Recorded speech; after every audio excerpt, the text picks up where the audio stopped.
And welcome to the Fanward Podcast. This is Olivia Blair, your host, and shortly Cody Redd. This is your Fanward Podcast where we talk about why you fans love what you love in the fandom. And we are getting ready for Wrestlemania, April 19th and 20th. We are so excited because we have some incredible Power Ranger fans who are also Wrestlemania fans who have been sending in their emails, their videos, talking about their fan predictions. Cody's going to be diving into his fan predictions and why he loves WrestleMania. And we cannot wait. Start in the comments right now. Tell us why, what brought you into your love of wrestling. I'm going to welcome... You know something, Mean Gene? I didn't think I was going to make it to the Fanward studio in time for our WrestleMania podcast, dude. But I knew I had to do it. I had to be here for the 60,000 YouTube Fanward maniacs. Let me tell you something, brother. Let me tell you a story. So yesterday, I flapped my arms for Venice Beach to Cairo, Jack. And as I sat watching the sunset over the pyramids, dude, I felt the energy welling up in my bones. The whispers of the Fanward maniacs driving me wild. I knew then, brother, that I needed to get back in time. So I jumped in the Nile and hit the backstroke. I swam the Nile wide, brother dude Jack. I carried camels across the dunes, dude, and surfed the waves from Africa all the way back to the golden shores of the good old US of A, dude. And when I finally got back to the studio, brother dude Jack, I said my prayers, I ate my vitamins, and I pumped up the 24-inch pythons because WrestleMania weekend, brother, that's what it is. And that's what WrestleMania is. And what is it without the Hulkster and the greatest entertainment podcast in the universe and the 60,000 YouTube Fanward maniacs chanting our names? I'm ready to talk WrestleMania, dude. And what you gonna do when Fanward Mania and the Fanward maniacs run wild on you? Snap bombs, explosions going off. The lightning is happening. Welcome. I ordered a fake mustache, dude, but it didn't get here in time. You don't need a fake mustache. Your mustache is... Everything is so on point. Fuck yes. See? This is now listen, this is no longer my podcast. I'm turning it over. At this point, I am just here in the corner. We're gonna blow up his face, and this is all Cody. This is WrestleMania energy, bro. This is WrestleMania energy, dude. I already need a drink of water. I've got to know with Hulk Hogan, like, first, why? I'm not even a Hulk Hogan fan. But since we're not just diving into WrestleMania, but we're diving into the history and the glamour and, well, I wouldn't say glamour, but the glitz, it's glamour, yes, and the just amazingness of wrestling. This isn't just about WrestleMania. You can't talk about wrestling without Hulk Hogan. He really was. And you can't talk about WrestleMania without Hulk Hogan, because had it not been for him and Vince McMahon and Mr. T and Cyndi Lauper, all of these celebrities combining into wrestling, WrestleMania wouldn't be what it is today. Because that's what made WrestleMania such a big deal, was because it wasn't just wrestling anymore. It was entertainment as a whole. And so you can't your really talk glasses. About it I'm just obsessed with your. I really feel out of the loop right now. I want your glasses. I'm just like,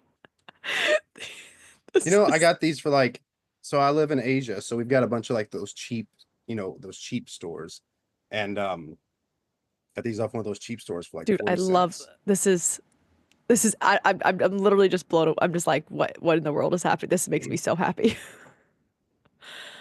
Okay, so you said they bring all aspects of entertainment, because I am very new to this. And so when I saw, I think it was Travis Parker, was it Travis Parker they brought in? Like, I was like, wait, is this new? Is this like something, but they've been doing this for all along, you're saying? Like, they brought in all these worlds. Oh yeah. WrestleMania has always had celebrities in it. I mean, you've had matches with Mr. T. You've had, you've had Stephen Amell from the show Arrow. He wrestled a match against Cody Rhodes years ago. You've had Floyd Mayweather on there, the world champion boxer. Oh yeah, I know exactly who he is. I mean, even Logan Paul is a part of the show now, but he's in a match with AJ Styles.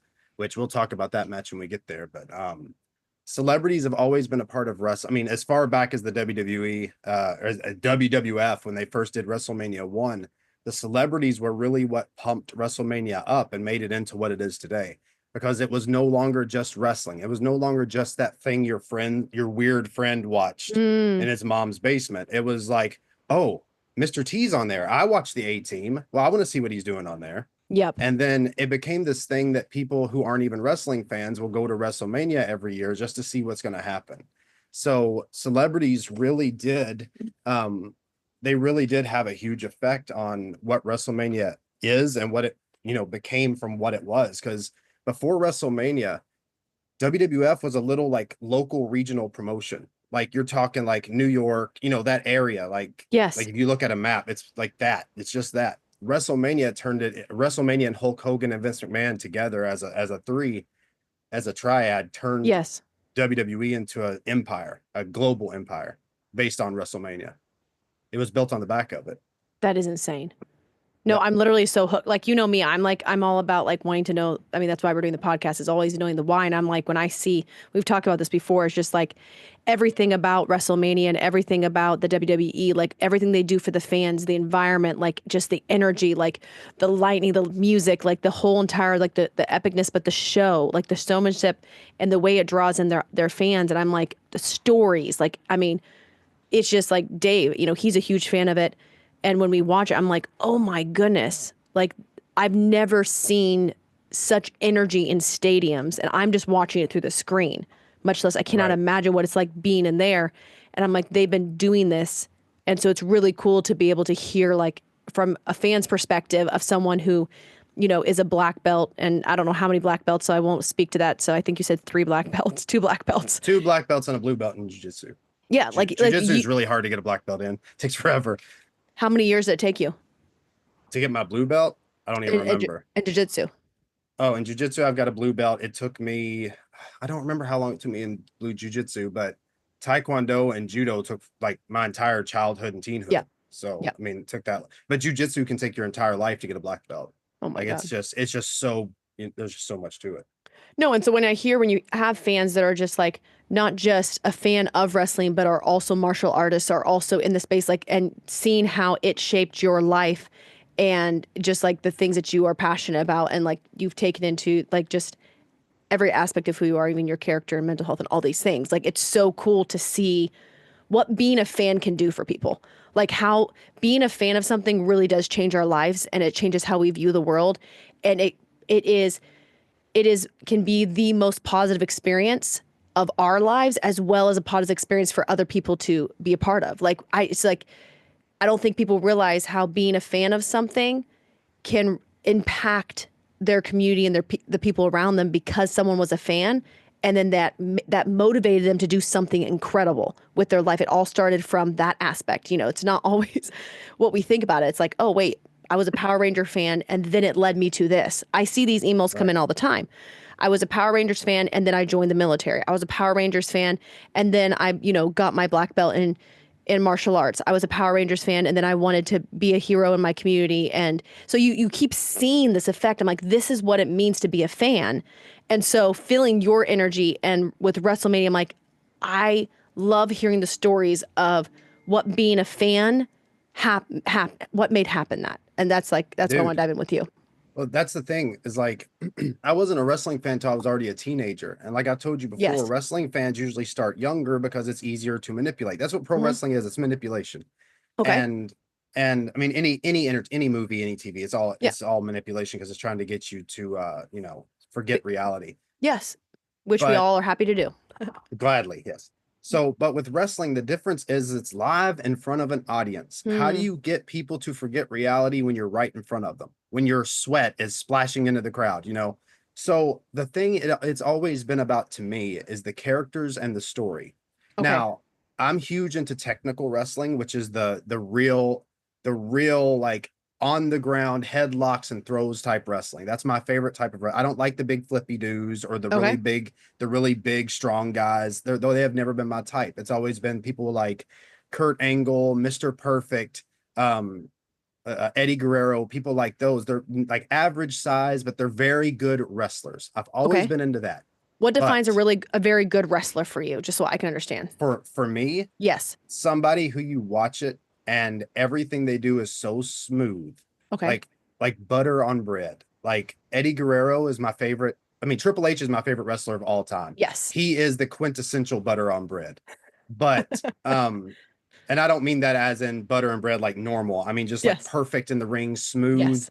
But Eddie Guerrero is a perfect example of what I mean when I say great technical wrestler, Yes. because he the way he would go from one move to the next was so smooth and so fluid, and it told a story. Like his moves told a story as opposed to just being moves. Yes. Like it's called ring psychology when it comes to Okay. professional wrestling. You're talking about a ring psychologist. A good ring psychologist like Eddie Guerrero or Kurt Angle or Triple H, they know where to be, they know Yep. what move to use at what time, and they know what to do to get the biggest pop out of the crowd. And the pop is like, you know, an explosion, loud, like boo or yay. Yep. That's still a pop. But regardless of what I like about wrestling, which is the technical aspect, the characters and the stories are really what make wrestling different from everything else. Well, You what makes can a good story? Like, this is what I've been wondering, like, this whole time, like, I'll watch this and I'm like, what is about this that makes it a good story for you? So you have like as with anything, as with any movie or TV show, you have very baseline stories like, Yep. oh, this guy is bad, this guy's good, this guy has the championship belt I want, this guy stole my girlfriend, whatever. You have these Yes. very basic things. But then you also have something like CM Punk from this year. Okay. CM Punk is going to be main eventing the first night of WrestleMania. His first WrestleMania appearance was as a like background actor for another wrestler's entrance. Hmm. So over his career, he's always been very outspoken. Like he's always been very outspoken, very, very stick it to the man kind of guy. And I don't mean character, I mean him as a person. Okay. So for his entire career, he's always wanted to main event WrestleMania. However, even when he was champion, his match was getting put like middle of the show instead of at Why? the end. Just he's not that big of a Oh, guy. He got it. doesn't Okay. have you know, he's not a huge he's not Hulk Hogan or Randy Got Savage it. or Undertaker Okay. as far as look goes. But this year will be his first year ever main eventing a night at WrestleMania. So much so that when he signed the contract signing in the ring on TV, he started crying about it. So it's like these are the kind of stories I'm talking about. Yes. Triple H's return from injury in 2002 after he had this huge terrible quad tear that put him out for like 8 or 9 months. I think it was 8 months. This was at the peak of his career. He comes back in 2002 and his entrance, the crowd exploded. This is a guy who's always been a bad guy. He's always been a bad guy. He comes back and the crowd loses their ever-loving mind just to see him again. And I'm talking roof getting lifted off the arena and carried away. Like that next year of his career was just absurdly good storytelling. Yes. And then you've got Eddie Guerrero, who was always the smaller guy. He's only like 5'11". You know, he's not a big wrestling dude. He was jacked. Yes. But when he won his championship, he beat freaking Brock Lesnar for it. He finally won the big one, and he won it against Brock freaking Lesnar of all people. That's insane. So these are the kind of stories. Oh, there's also another one, and it's pertaining to Eddie Guerrero. I will talk about him a lot because he was an absolute just treasure before he died in 2005. He had this story with Big Show, and this was a one night story. Okay, it was just on Raw. It didn't go any further. Just a Monday night. He ordered these burritos. Okay, so Eddie Guerrero was Mexican, and he played into it a lot. Yes. So he ordered this big bag of burritos. Okay. And he set them backstage, and Big Show, who's this, 7'2", 500-pound dude, was a bad guy at the time and decided he was going to find that bag of burritos and eat them all just to piss Eddie off. And Eddie comes back there. He's like, yo, I say you ate my burritos, Holmes. That's not racist. That's how he talked. Yes. But Big Show did. He ate every last one of the burritos, and Eddie had laced them with laxatives. Oh my God. So this is a single night story. Okay. It's a tiny thing. It's not a WrestleMania thing. It's just wrestling. This is what it was like on a Monday night with pro wrestling. It might have been SmackDown, actually. It probably was SmackDown because it had Big Show and Eddie on it. But Big Show's in that bathroom just letting go all episode, and you've got cameramen going back there like regularly checking on him, and he's still in the stall. And at one point, Eddie goes back there and he's like, "Ese, you shouldn't have ate my burritos, Holmes." And Big Show's in the stall going, "Eddie, what did you do to me?" And this is the kind of thing, though. I remember that one night of wrestling over 20 years of watching it. I remember that one night and that one story for some reason that just stuck. Oh, so fun. Eddie was so good. He was so good. And he died at he was only like 43 when he died. Oh my God. Insane. It was only a couple years after he won his first title. His heart had basically exploded because he had done so many drugs in the years before. Yep. But he had gotten them off of them. He'd gotten clean, but it doesn't matter. They stay with you. Yeah. But just that's what I'm talking about when it comes to story. It can be something like that, or it can be a 10-year climb to the main event at WrestleMania that you've been wanting and begging for. It can be you versus the man. It can be you versus your best friend. In the case of the Hardy Boys or the Dudleys or Edge and Christian, these are all great tag teams. It can be in the case of brother versus brother. And you get the same exact thing in a soap opera. Yeah. Which is a lot of the reason people call wrestling men's soap operas. Okay. But what you don't get with soap operas is huge dudes, flashing lights, explosions, smoke, and loud music, and then them slamming each other. And that was as a 14-year-old, I think I was about 13 or 14 when I first started watching wrestling. I clicked that on, dude. And it was like my entire life changed from that moment forward. I watched it one time. I told you, it was Jimmy Yang and Kaz Hayashi versus 3 Count in a tag team match on WCW Nitro. It might have been Thunder.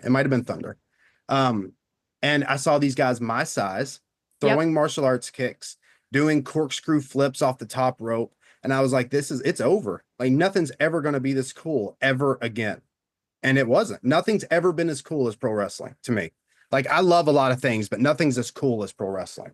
No, this is like, okay, so you mentioned like how a story can evolve, like people can be waiting for a story up to 10 years. With WrestleMania coming up on the 19th and 20th, is there some storyline for you or for fans that you can speak to that they're excited to see happen this coming up? So definitely the CM Punk thing, him finally getting a WrestleMania main event is a big deal. Okay.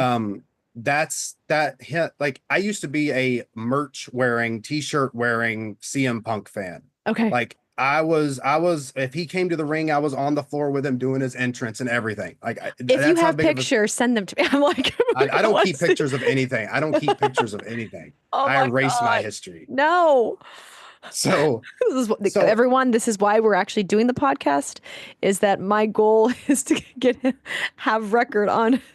Anyways, just to know that I existed at some point. To know that Cody exists. Yes, that's all this is. Anyways, this is my last will and testament. So the whole CM Punk thing is a big deal. If you were ever a CM Punk fan, you see this and go, Punk's finally getting to main event WrestleMania. It's a big deal. It's not even a title match. If you are. Yes. Right. If you're a CM Punk fan, show it off. If you're a fan of any of the wrestlers we're going to talk about why. Let us know why you're a fan. Because I could talk about why I'm a fan of Seth Rollins or why I'm a fan of the New Day. Can't wait to talk about the New Day. I freaking love the New Day. Like I could talk about this all day long, but what we're trying to get is your engagement. We want you to talk about why you like it or why you don't. Tell us why you don't like pro wrestling. Tell us because it's fake. Everything's fake. Your TV shows aren't real either. I'll never forget the day my dad and I went into Sam's Club and it was WWE was playing. It was playing on the screen, and there was this couple sitting there, like this close to the screen, and they're yelling at the screen, and they're going and talking. And my dad just walks up, and he's like, "You know this is fake, right?" My mom and I literally were like, stood back, because my mom grew up in Portland, Oregon, and there was a huge wrestling, like that Oregon was like really known for wrestling back then. And she's like, her dad, and I told her about the podcast, which is hilarious because her dad was a huge wrestlers fan and he used to take her.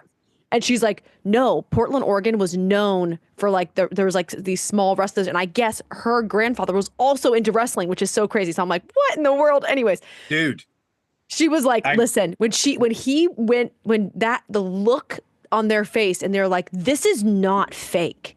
And Dad was just like I was like, oh my goodness, we're about to have an all out fight. So Dude, yes, for anyone even watching this that wants to go, dude, this is, tell us why. And honestly, who the fuck cares? So here's how I look at it as a writer. Okay. When I write my stories, they're fake. They're not real, right? Obviously. I mean, Abigail might be at this point. We don't know. Yes, Abigail's definitely real. but what feeling you get from it is the real part. Yes. And what professional wrestling does that no other thing does is it elicits this emotion, this feeling inside of you that is very, very, very, very, if not identical to sports, like a football game or a baseball game. I'm a huge baseball person. So I'm the person at a baseball game, like, even though everybody else is just chilling, because that's baseball games are for chilling. I don't chill at a baseball game. I freak. But pro wrestling has the soap opera aspect while also giving you the professional sport aspect of people painting their faces and wearing the jerseys and screaming and waving foam fingers. And that's what makes professional wrestling so different. I'm going to give an example. So when my mom was a little girl, she loved pro wrestling when she was a little girl. Yes. She grew out of it until I got into it. And then she got back into it. I love this though. That makes me so happy. This is so cool. So when she was a little girl, she would go to the wrestling shows with her grandmother, who was also a fan of the wrestling. And they would go, we lived in the Midwest. So it was like the Evansville, Owensboro, Memphis, Nashville area. So huge wrestling space in Memphis. And I mean, Tennessee's a huge wrestling space anyway. Because you had Jerry Lawler, Kane is the freaking governor or mayor or whatever of Knoxville. I lived there while he was mayor. Yeah, Kane's the mayor of Knoxville. He's still mayor. He's 7'3". Who's going to stop him? He's mayor, wherever he wants. That is insane. You know who Kane is, right? The one with the red mask. No, I'm literally looking at him right now. That's why I'm just like, it's because I was looking at the fans' predictions, and there was like Doc Johnson said Undertaker and Kane is who he would want to see, like if he could. And that's why I was just like, and I'm literally watching like the meme pop up Undertaker and Kane. I'm like, this is insane. Kane is my favorite big man wrestler. Remember how I told you I didn't like big guys? Yes. Kane's my favorite. He's absolutely amazing. But anyway, my story, my mom went to a wrestling show with her grandmother back in like the Memphis, like the hardcore Memphis days. We're talking probably 70s or 80s. So Jerry Lawler was big. Bill Dundee was big. Right at the point where Memphis was the professional wrestling organization in that area. And she went with her grandmother, and her grandmother got so angry at this wrestler. She tried climbing over the gate to get to him. When she couldn't because security pushed her back, she was yelling so hard, her false teeth fell out onto the other side of the gate. Like the barricade. Barricade's the word I'm looking for. Her false teeth fell out onto the other side of the barricade because she was yelling so loud. And freaking Bill Dundee, who is a wrestler, had to hand her teeth back because she was so angry. Her teeth fell out. I once saw at a wrestling show, this was at a local wrestling show. I remember it because Scott Steiner was in the main event. Papa Pump. Our wrestling fans know who that is. That's the big bad booty daddy. What do you call himself? So I went to a wrestling show with him at it once, and this was a local show. No, like he was probably the biggest name on it that I can think of. I think Too Cool was there, but this was, way years after Too Cool was cool. But this lady was so mad at just some local indie wrestler, just some dude, that she picked up her chair, folded it up, and was going to hit him with it. And it's just a lady in the crowd. I'm like, who is your grandma? This isn't my grandma. It's some random grandma. Okay, I was like, wait, what? Yeah, and I looked over, and her granddaughter was like, "Oh, she gets like this. She just hates that guy." Like she meant it, dude. To honestly hear the amount, like to hear like that you had two women in your life that were wrestler fans, and that's like that to me, like that's like it also shows that it's not back to what we always talk about. You can't stereotype people. You can't put people in box. And hear your mom, and same thing for mine. I'm like, I was so shocked when my mom's like, "Oh no, like." We were huge into wrestling. I'm like, wait, what? Like, just, it's so cool. These type of conversations, how they open up stories I would have never known about my grandma, my grandpa, or my mom. But it was because we started a conversation and then someone goes, oh, I can relate to that. Or here's a story I'd never told anyone because you didn't know, have your people to tell in a sense. So this is what I love, because it's like, I'm like, I never knew that. And now I know something about my grandma. And now I'm same with yours. I'm like, why would else we have known that? There's no reason why I've known that. But that's the thing about pro wrestling, is that there's something that relates to every single person. If you turn on Monday Night Raw right now, yes, you've got, or let's not say Monday Night Raw, because you've got SmackDown too. Yeah. If you turn on WWE right now on either a Monday or I don't know what nights that SmackDown's on. I think it's Friday. Yeah. You have Rhea Ripley, heavy metal tattooed chick, hot. Oh my God, please throw me up against the wall. And then you've got Tiffany Stratton, who's like this blonde Barbie doll. Yes. And then you've got CM Punk, who's just your average everyman, covered in tats with a pierced lip, just a dude. And then you've got Roman Reigns, who's like the Samoan god. And then you've got Seth Rollins.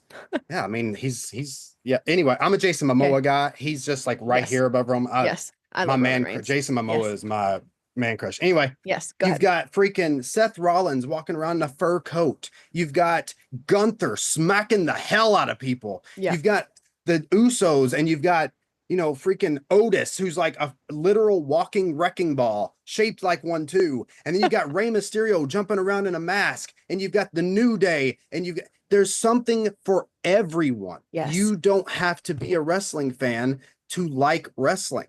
And that's one of the things that made WrestleMania just mass. You could watch WrestleMania this weekend just because you're a fan of John Cena on TV in the movies. Oh, well, that's what's wild to me, is I've actually started watching it for those reasons. I started watching originally I started originally because of The Rock, because I was like, oh, I'm a fan of him. And then Vince McMahon came in, Nick Khan, seeing the writers of WWE. I remember when the first time that Danny Garcia came in, and they were bringing in these young wrestlers to meet The Rock. And basically he was kind of going to coach them. And I'm just like staying in the room and I'm going, what is going on? And that was what got me in. And I watched my first wrestling match because of that, and would go back and watch clips with just The Rock in it. And I was like, insane. I'm like, it's insane. And there are people this weekend who will watch WrestleMania for the first time because of John Cena. Yes. Or because The Rock will be there. The Rock will be there. He absolutely will be involved in that match. I guarantee it. Or they've seen Cody Rhodes somewhere on a morning show or something. They're going to watch WrestleMania just because they got hooked. Something hooked them. Yes. And this will be the day this will be the weekend they remember as the first time they ever watched wrestling. And it will be because WrestleMania is so good. And this is why a lot of other organizations don't grow. It's because they don't have WrestleMania. Because WrestleMania is drawing in, and we can learn a lot from this. No, I'm literally hooked. Anytime as a creative, you're trying to build an audience. WrestleMania did not start out big. Like Vince put his last dime into building the first WrestleMania. He could have went broke that weekend. That first WrestleMania could have bankrupted him and the WWF. It would not be around anymore. But what he did was he put his chances. He just said, this is it.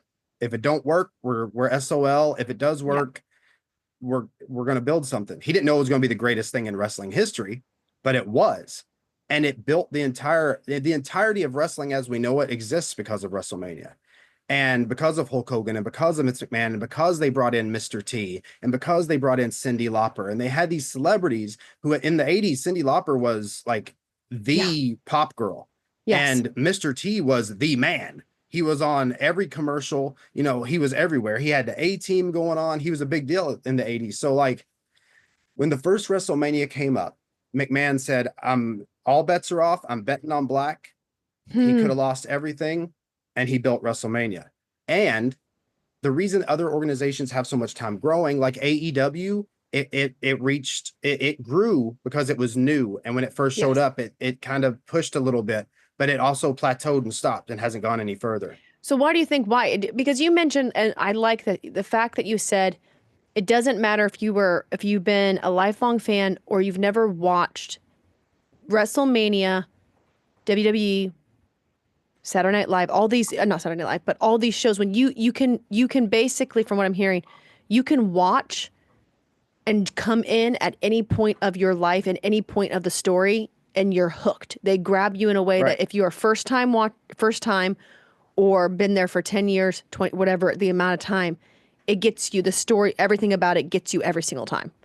So you mentioned Saturday Night Live by accident, but I think it was actually a Freudian slip, because I think Saturday Night Live does the exact same thing in a lot of ways. Oh, that's Saturday actually Night true. Live, Saturday That's Night actually Live has true. gone on for, I don't know, 30, 40 years maybe. Because I remember watching it as a kid back Oh, me when too. I'm not going to mention who was on it, because that'll date me, but it was hilarious back then. Yes. It was so funny. They had some of the greatest comedians that we have ever known on that show all at once. But what Saturday Night Live does to keep going is that it's constantly bringing in, every weekend you've got a different host. Yeah. It could be Sydney Sweeney in a low cut top. Yep. It could be Donald Trump just being Donald Trump. You know, it could be anybody. But what you're going to do is, people who don't watch Saturday Night Live, but like Sydney Sweeney, are going to watch Saturday Night Live because Sydney Sweeney's on it. If you like Donald Trump, or if you hate Donald Trump, you're going to watch the Saturday Night Live with Donald Trump on it because you want to see if he messes up, or you want to say, that's my man. Yes. Now, what WrestleMania does, and going back to your question, why AEW or why New Japan Pro Wrestling or why other organizations don't grow, is because they don't have that. They don't have that outside reach, like into other things. So what WrestleMania has that. Well, not just WrestleMania, but WWE in general, because they brought on Gronk. They've brought on, they had Trump on there. WrestleMania 22, I think Trump was, WrestleMania. Oh, you didn't know that? No. Donald Trump and Vince McMahon had a match of sorts at WrestleMania, either 22 or 23. It might have been 24, one of those, where they had other guys wrestle for them, because obviously Trump wasn't going to wrestle. He's 6'3" or something like that. He's huge, but he wasn't going to wrestle. But they had guys wrestle for them, and whoever lost had to shave their head, and Vince McMahon lost. Goodness. But that's the thing, is that if you liked Donald Trump back then, which everybody liked Donald Trump back then, everybody did, because he was just the dude. Everybody liked him. And people will say they didn't, but they did. Everybody liked him back then. Anyway, he was Democrat at that point. But anyways, that was before politics. But but anyway, those things draw people. Floyd Mayweather fighting the Big Show draws people. Yes. Stephen Amell from Arrow. Arrow was really huge. Arrow was really huge at this time. It was one of the most popular shows on TV at that time. So it was like him coming in and fighting Cody Rhodes, when Cody Rhodes was, face painted and wearing black leather and looked like a supervillain. It drew something. Like, I was already watching, but I would have watched had I not, because I was a fan of Arrow. So it's like WrestleMania has what nobody else has, and that is star power. And it's star power that isn't in their space. So we've got a lot of Power Ranger fans who have been talking about, I want to see Zach and Jason versus The Undertaker and Kane. Yeah. That is not out of the reality of professional wrestling. No, that's what, go ahead. Sorry. Then I'll jump into like some of their, like they literally just posted like some of their stuff, like giving that example, and that's just keep going. Seeing Austin and Walter come in dressed as Power Rangers and fighting the New Day is not out of the ordinary for professional wrestling. Look at Logan Paul. Paul, nobody liked Logan Paul. Like everybody stopped liking Logan Paul. It's just being honest about it. Yeah. And now that he's in the ring, everybody's like, oh, that boy can actually go. Yeah. It's like, there's something special about wrestling. Now say what you were going to say before I get on a tangent. No, I love this, because that's where I'm like, this is actually a perfect segue of just like jumping into some of the fans' comments that they posted into the group. Wesley Charles Walker. It should be the New Day, since they got their own version of the Power Rangers outfit, which we talked about, and fans have been sending in the photos, and I'll pop it up here. It says they were friends with JDF, and so it was their way to show up and represent him, and which is amazing. Corey Oliveira said John Cena and The Rock, that's who he would want to see. Chad Yoder, Zach and Jason versus the Hardy Bros. Dude, I already talked about that one, but I would freak. Austin versus that's exactly. And they'd mentioned it again. I was like, since last time, I was like, okay, we got some more. It's playing off of that. A ladder match with the morphers hanging above the ladder. Yes. Whoever gets the morphers becomes the new Black and Red Ranger. Hell yeah, that'd be a hell of a match. I'd love to see it. G. Eric Ferguson, Chris Jericho, and Randy Norton was his. Randy Orton. Oh, see, even though it has an N in front of it. He spelled it wrong. It's Orton. Oh, Dude's trying to get RKO'd on the show. He's trying to get RKO'd on the show. Let's say that again. G. Eric Ferguson, Chris Jericho, and Randy Orton. There, that's better because I don't want to deal with the Viper. I don't want to punt kick. Let's go. No. Thomas Ken said match predictions. Jay Uso is winning the World Heavyweight Championship. As for Jason and Zach, I want to see them against The Rock and Stone Cold Steve Austin because they're the biggest stars in WWE history. Thoughts on that? Well, I mean, the Rangers obviously body The Rock and Austin. But Stone Cold Steve Austin's not going down without a fight, and that's the bottom line. Guarantee it. Love all your voices. Well, Austin and Walter have to take a stunner first. They've got one of them's got to take a stunner, one of them has to take a rock bottom, and then they can win. We got to see them. Listen, we've got to see the struggle. We need the storyline. I'm like, I want to got to have the story. That's that ring psychology we're talking about. Yes. You got to have that build back. Yes. And that ring psychology, it plays into the story because like it's in ring, you're wrestling, but what a good ring psychologist does, and this is one of the reasons I love Triple H. And Triple H gets a lot of hate, but he's my favorite wrestler of all time ever because he had a long period where he was winning like every match. Okay. And he was married to the boss's daughter. So everybody acutes that to, he just had favorism. But he was winning championships before he married the boss's daughter, which people forget. But anyway, I'm not getting on that because I'll be on it all night. So the reason I love Triple H, and this pertains to what we were just talking about the Power Rangers and everything, is the ring psychology. Now, let's say you did have Austin and Walter versus the Hardys. And let's say one of the morphers falls off the hook and lands in the ground. Yes. Lands in the middle of the ring. Everybody looks at each other. Then they look at the morpher.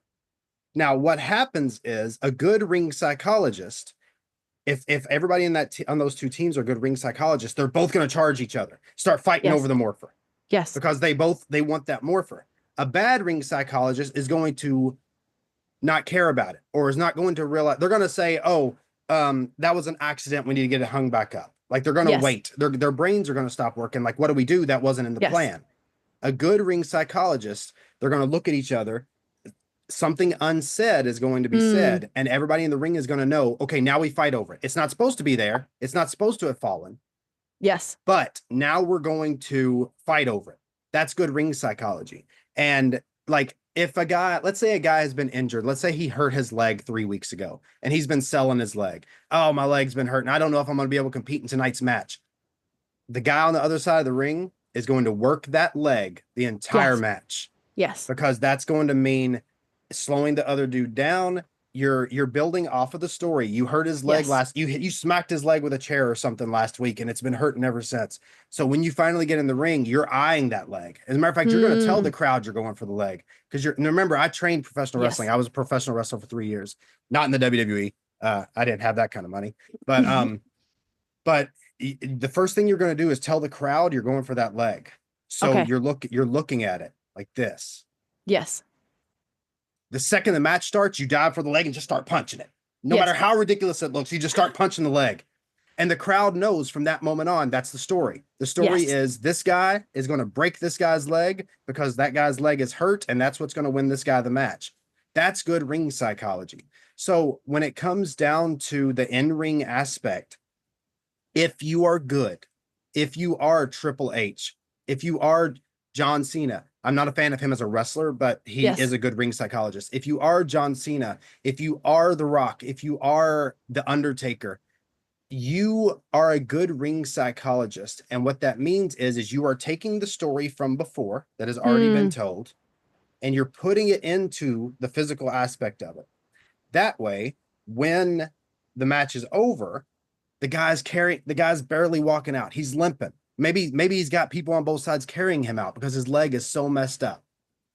So the story continues that way. Yes. Hulk Hogan and Vince McMahon had a match at I think it was I don't have any references up. No, you're good. I'm pulling all of this from memory.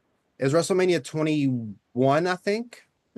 Where it was Hulk Hogan versus Vince McMahon. Now these are two older dudes. They can't, they're not going to be able to put on the best match ever, but they have a real life history. And in the 80s and 90s, Vince McMahon was in a really big steroid case because it was believed he was allegedly, there we go. That's a good word to stay out of trouble, right? Allegedly. He was allegedly giving his performers steroids. Now, when the steroid trial came around, Vince McMahon was up there and he was, facing prison time. It was that kind of thing. Oh shit. And Hulk Hogan came up. He's like, yeah, I was doing steroids, brother. Now, this is the guy that helped Vince McMahon build WrestleMania. Yes. This is the Hulkster. This is Hulk Yes. Hogan. So over the year, and then Hulk Hogan went to WCW, left WWF, left Vince McMahon behind and said, that's not going to work for me, brother, and went and made money elsewhere. So Vince and Hulk had this real life, I don't want to say animosity because they're both businessmen and they understood that. Vince always understood business, always, no matter how you feel about it. So when Hulk left, there was, negative. So there was a lot of history behind them. When Hulk finally came back to WWE, Vince was like, yeah, I don't care to put that on TV. Let's make it real. Let's make some money. So they started making a story out of it. I love this huge story. So Vince understood the power of a story. Well, more than importantly than that, he understood the power of business. Yes. Well, yes. Sorry, my brain thinks a business. But business is story. Business. Yeah, I mean, none of us only have. People don't care about a product. They don't care about you unless there's a story. You give them a reason why. Everything is about. It's all about it. Like, why should I care about this? And until his last until about 20, I'm gonna say 2009. I'm gonna say 2009 was when he creatively kicked the bucket. Yeah. Until about 2009, Vince understood exactly what you just said, that the story was what brought people in, the characters, the understanding of what you're selling. Yes. About 2009, 2011 was the worst creative year in professional wrestling history to me. I think it was the dark ages of professional wrestling. That's what I call it personally. But before that, Vince was really damn good. Let us know in the comments. He built The Rock and he built Austin and he built Taker and he not alone. These guys made those characters iconic, but Vince McMahon gave them the platform. He gave them the position. He gave them the name. He gave them whatever they needed. The money. He gave them a lot of money. Yeah. But before that, he was creatively he was a genius. He really was, until he just started losing it.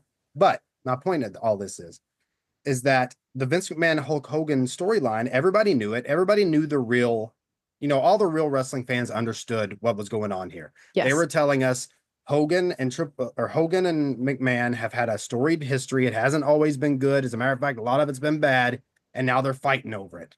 And the match they had was not just punches and leg drops and slams.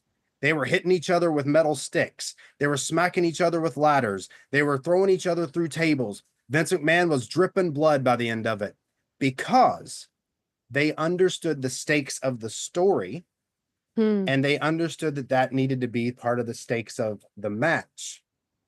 So what that did is it continued the story from literally the 80s, because Hulk Hogan and McMahon have been, simpatico since then in one way or the other. So they continued that story all the way from the 80s, all the way up until WrestleMania. And they give you this very real, they give you this moment of suspension of disbelief where it's like, yeah, this is wrestling, but these guys hate each other. Of course they didn't. Wow. They were making a lot of money together, but you were watching that match and going, oh my God, he's going to kill him. Yes. I mean, I think Vince McMahon went through a table during that match. I'm pretty sure. So it's like, he's the CEO of the company. He doesn't have to go through a table. He's the boss. He gets like, I'm not doing it. I'm not going through a table. But he did. He chose to. Yes. Because he understood the importance of it to the story. Now, had it been two guys fighting over a candy cane, I don't think you need to go through a table for that. That's not good ring psychology. But what we're talking about is the ability to draw people in to something they know isn't real. We know all the stuff we like isn't real. Like, I know when I'm watching Lord of the Rings that Gandalf isn't really riding. Not a good example. That all happened. Not a good example. We'll use something else. When I'm watching Resident Evil, I know that Jill Valentine isn't really fighting zombies. Yes. but I still get the feel from it. Yes. You know, Lord of the Rings happened. That's true. It's true story. We're putting a plug in here. Lord of the Rings is real. Everything Yep, about real. it is real. Yep, it's real. You know, Tolkien created the languages. It's real. Anyway, Frodo Okay, for president, 2028, whatever year it is. I don't know. I don't even watch anymore. you're like, this is where. Okay, so I do want, well, because we're about 30 minutes in here, and I do want to hit. We had some fans send in some videos. The reason why I wanted to show this video because I wanted to give a huge shout out to Jay Brooklyn. Thank you for sending in the video, but also, man, happy birthday. It's Jay Brooklyn, and it's WrestleMania season. And I'm fortunate that this year WrestleMania is literally close to my birthday. My birthday is April 18th. WrestleMania is the 19th and the 20th. So I will have the most fantastic birthday ever. We're Happy dropping- birthday, brother. Yes. It's your birthday, dude. Cody's there with you. Have a Fanward Maniac birthday, brother. Get you some of those Hulkamania ravioli from the 80s. They're still good. They're in a can. Oh my God, I remember those.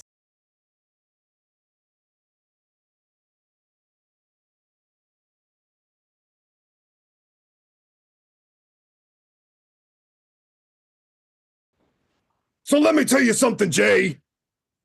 I completely agree. If anybody's going to need some Morphin Grid energy, I'm talking like an entire Zord, probably an entire Megazord to win their match this weekend. It's Jey Uso going up against Gunther. Dude, you know exactly what I'm thinking. That's why you're talking about that Morphin Grid energy. If anybody's going to need to suit up and morph, it's Jay because Gunther doesn't play around. Like, I wouldn't take a chop from Gunther if he gave me $1 million to do it. Hell no. Good luck, Jay.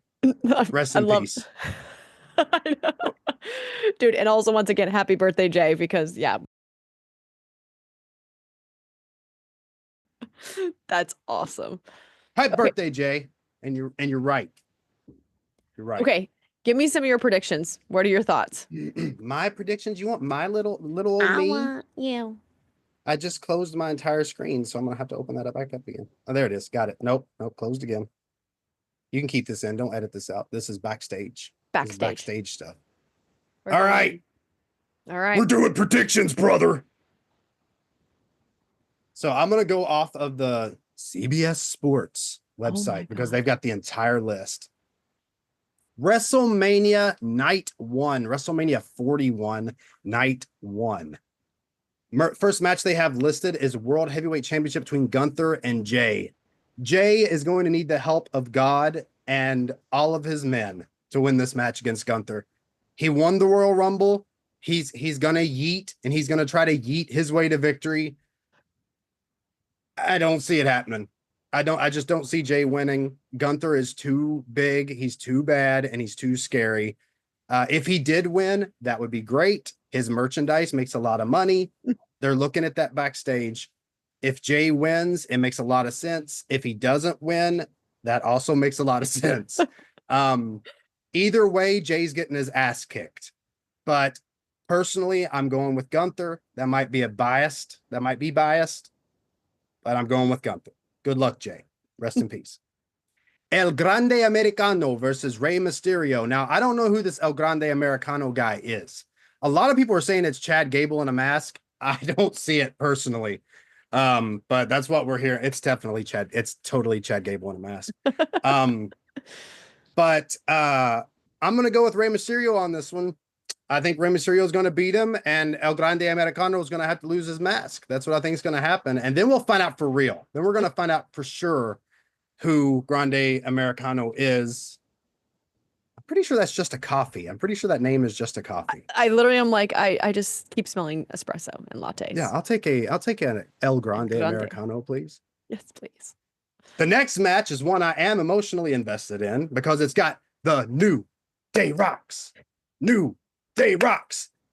Kofi and Xavier Woods versus the War Raiders, which is another group that I'm emotionally invested in. I've always loved Eric and Ivar. There's something about the Viking aesthetic that's always gotten me. You'd probably like them because I know you got a Viking thing. I do. Two huge dudes with big beards and tats, and they dress like Vikings. You can't go wrong with that. But I think we're looking at a record-breaking tag team title reign here for the New Day. I think the New Day are just future Hall of Famers, obviously, but I'm just too much of a fan of the New Day to choose anything against them, anything against them. And I think we might see Big E. I think we see Big E return here. I think we see him rejoin the New Day. And if he's healthy, I know that he's been injured for a long time. I heard rumors that he was cleared.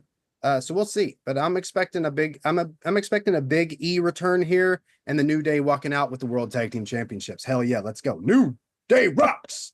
New Day rocks. Jade Cargill versus Naomi. Jade Cargill is a superstar in the making. She is built like a brick shithouse, as we would say in the South. Oh my God, I love that. She has a body like a superhero. If you've never seen her, look her up. Yeah, go ahead. I'll know the second you see her because you'll go, oh my God. Jade Cargill is a superstar in the making. She should win this match. Oh my God, yes. Yeah, exactly. See? She looks like an X-Man. Like, holy shit. Oh my God. Yeah, exactly. I'm going with Jade Cargill. I'm going to be throwing her up on the screen just for anyone else that wants to. Okay, that'll sorry. put butts in seats. Dude. Okay, sorry. Distracted. So I'm giving it to Jade. Naomi's been doing great work as a heel lately. I think she's been doing fantastic. Actually, unexpected from her for me. I did not expect Naomi to play that role that well, but she's doing a very good job. But I'm giving it to Jade. It's time. It's time for her to come back, and it's time to strap the rocket boots to her and send her to the moon. It's just time. United States Championship, LA Knight. Can you give me a yeah? You got to give me a yeah. Yeah. There you go. Good job. LA Knight. He's the champion, the United States champion, going up against Jacob Fatu. Now, this is going to be a bad night for LA Knight, in my opinion. Okay. It's not going to be a yeah. It's going to be a because he's going to get that ass whooped, and Jacob Fatu is going to win the United States championship. I think it's that easy. I think it's that simple. Book it, Dano. I think that's exactly what's going to happen. I love LA Knight, by the way, but Jacob Fatu is just on another level right now. He's just. Why is he on another level? He's just a beast. Like, there's nothing to it. He's just a beast. That's it. He's just a monster. You're like facts. Dude's got the look. He's got the intensity. He's everything that you look for in a wrestler, really. Yes. So, I mean, that's why I'm giving it to Fatu. Plus, LA Knight's had it. I think he was more of what we would call a transitional champion in wrestling, which is where you give it to him so he can lose it to another guy, Oh, yeah, okay. Which isn't a bad thing. LA Knight's great at that. He's what you would call a good hand. LA Knight is great at that.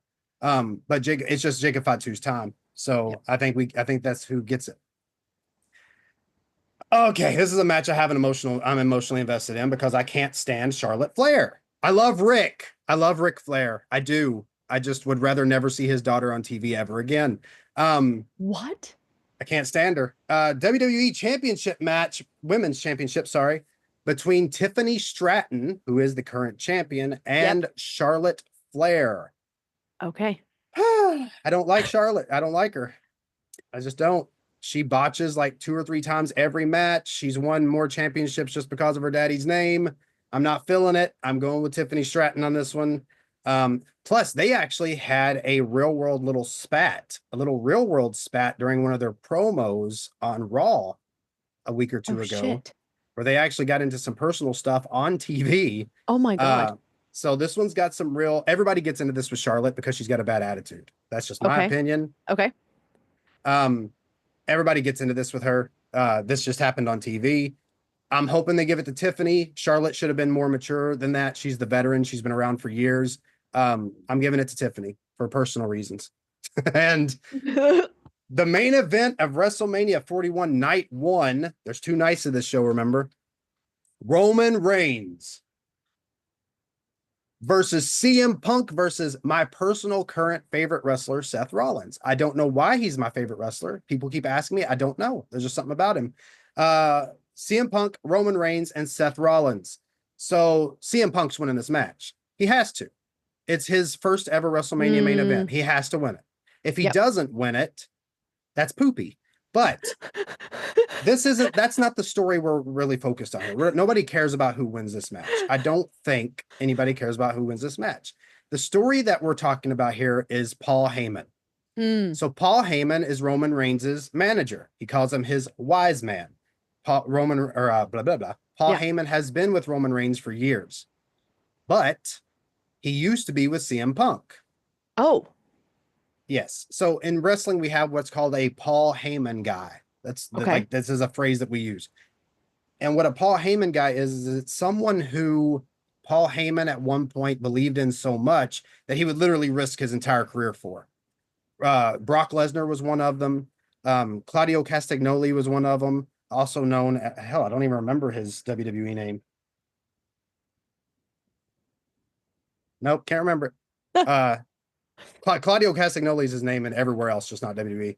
yes. Cesaro, that's it. Got it. I knew I'd find it. So CM Punk was also one of them.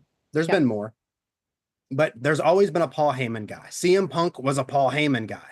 He has, been with CM Punk through years. He's tried to help.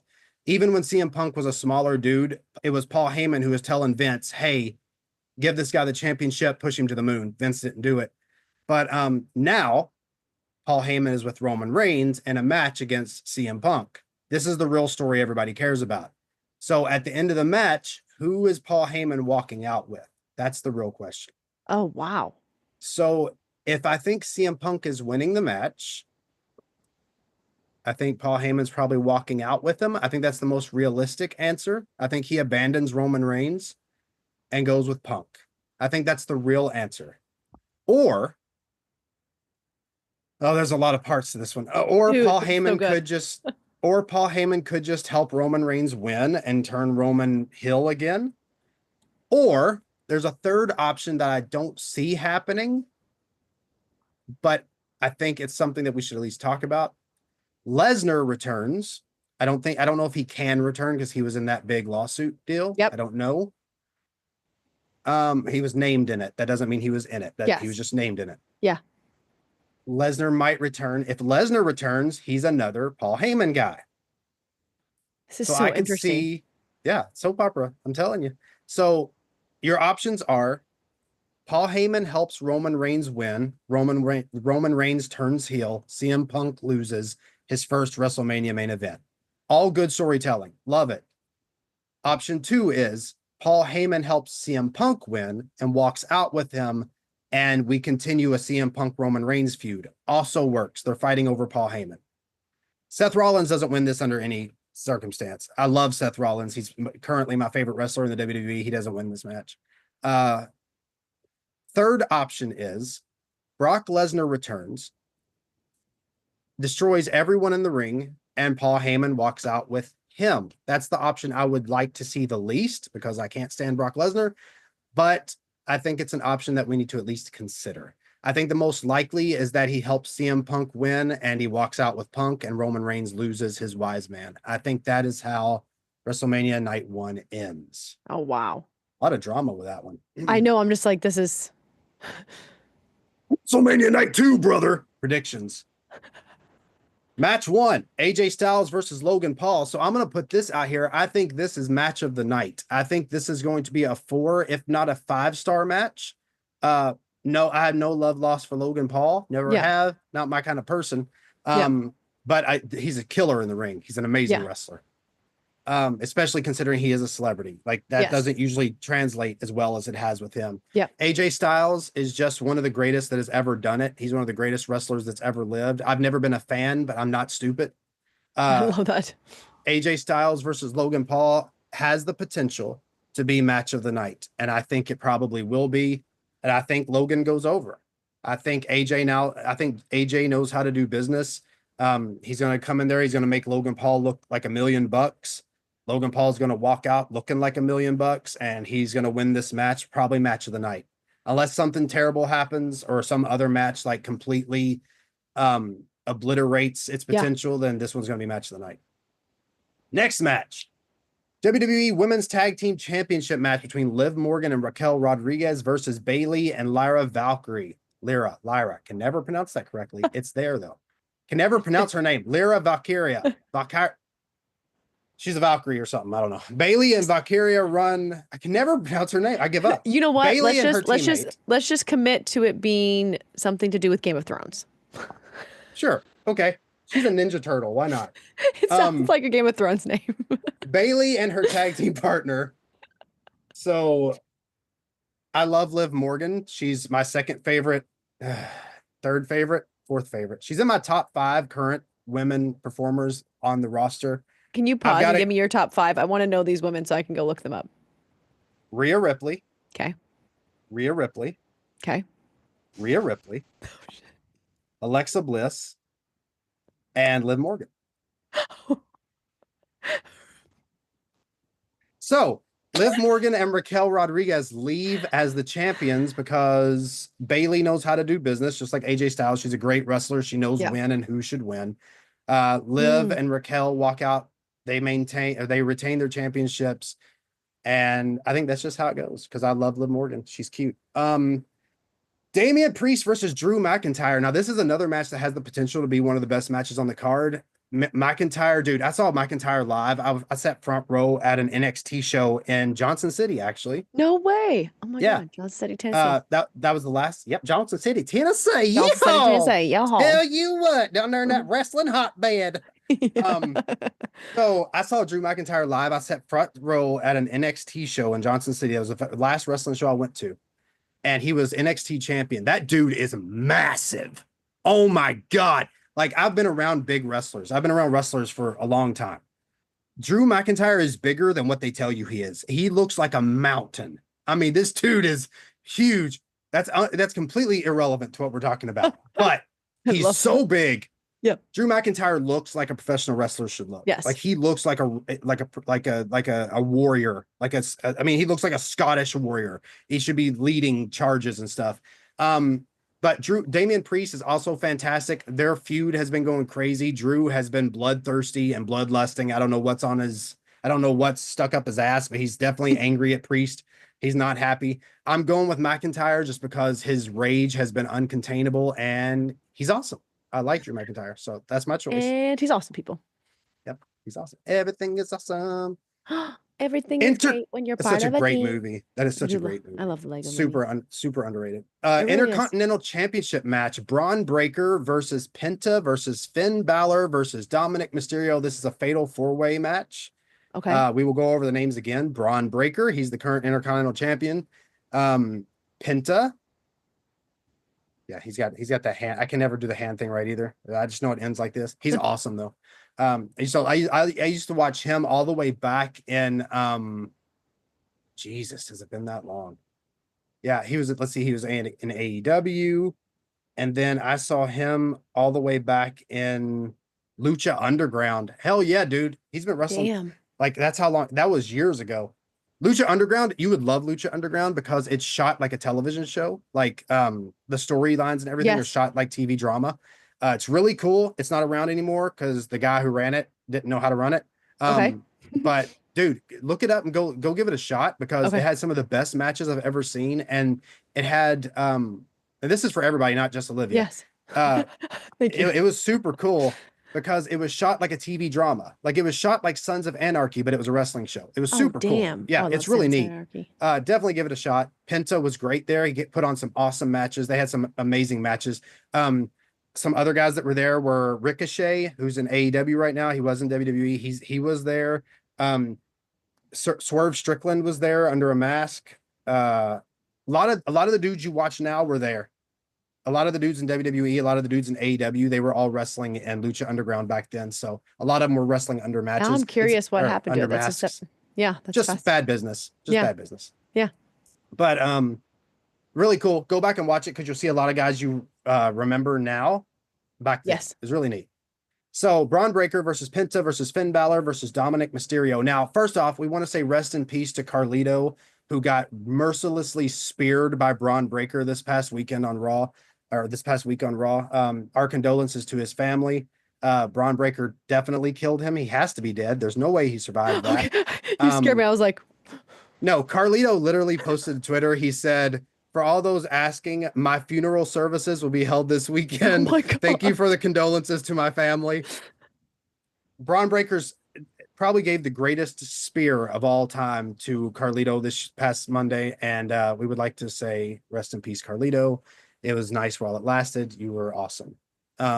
So Breaker versus Penta versus Balor versus Mysterio. That's a lot of weird names. I think Braun Breaker just storms the gates. I think he kills everybody, and I think he walks out the champion. But I think Finn Balor and Mysterio are going to get into it. They're partners. Yes. And I think this is going to be the match where they turn on each other.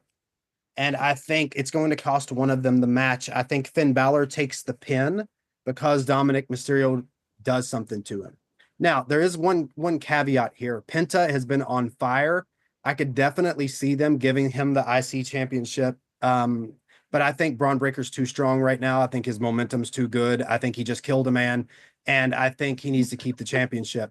So I think Balor and Mysterio turn on each other here. I think Penta has a chance, but I think Braun Breaker walks out with it. And nobody's going to stop him. Nobody. All right. This is my main event. Okay, I'm ready. The Women's World Championship match between Io Sky, who is the champion. I'm going to be popping this Belair. stuff up here so I can like see visual. We're going to be having visuals. Keep the picture of Rhea up a really long time. And use her most recent Instagram picture, please. Please use it.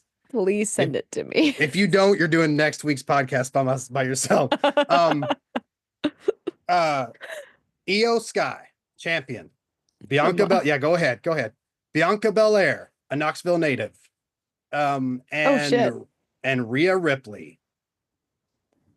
I love Io Sky. She's one of my favorites. I love any Japanese professional wrestler. It's just a thing. I just can't help it. I've always been into New Japan and all the Japanese organizations, All Japan, all of them. Even Michinoku Pro, even DDT. Now, if you're a wrestling fan, you know what DDT is. I want comments. I want comments about it. DDT, they wrestled like blow up dolls and stuff. Oh my God. One guy had a finishing move where he stuck his opponent's head in his shorts and then pile drove them. Epic. Seriously, he would stick their head in his shorts. Anyway, I love Io Sky. Bianca Belair is great, but I'm going with Rhea. I don't think she's going to win. I think they're going to keep it on Io or give it to Bianca, but I'm choosing Rhea for personal choices. Did you find it yet? It's a selfie and it's in a No. Where's the selfie? I don't know. Maybe she removed it. It should have been like this Oh. week. It was nice though. It was a good picture. It was a great picture. It was a fantastic picture. Anyway, I'll find it. Or you'll send it to me. Io Sky is great. Bianca Belair is great. Rhea Ripley is Rhea Ripley. Dude, if I could choose, awesome. yeah, she's awesome. Look, she's got the look, man. She's a future Hall of Famer. She'll be in the Hall of Fame, no doubt. She's too good and she's got the look. She's great with the crowd. She's a ring psychologist. She's got everything. She's just perfect. I'm giving it to Io. I think she retains here. Okay. I don't think Rhea takes it. Rhea doesn't need a championship to be Rhea Ripley. Okay. Like you give a championship to a wrestler to propel them. Rhea doesn't need it. She just doesn't. She doesn't need to win this. I would just prefer to see her win it. I think it goes to Io or Bianca, but I'm going to go with Io. Okay. So let me tell you something, brother. We're at the main event of WrestleMania, dude. Cody Rhodes versus a heel John Cena. Now there's some storytelling to do here. We gotta talk some stuff here before we predict this match. 25 years. 20, probably 23 to be exact. John Cena has been in the WWE. I think he's probably been with WWE for 25 because he was in OVW as the Prototype. That was his first wrestling name. He had the dumbest haircut I've ever seen, and he'll tell you that.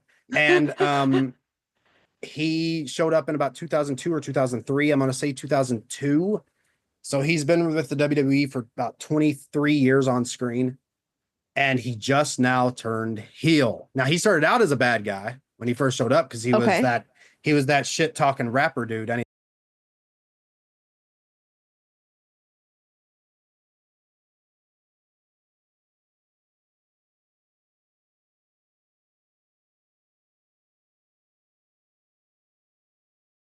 John Cena just turned heel for the first time in like 20 years.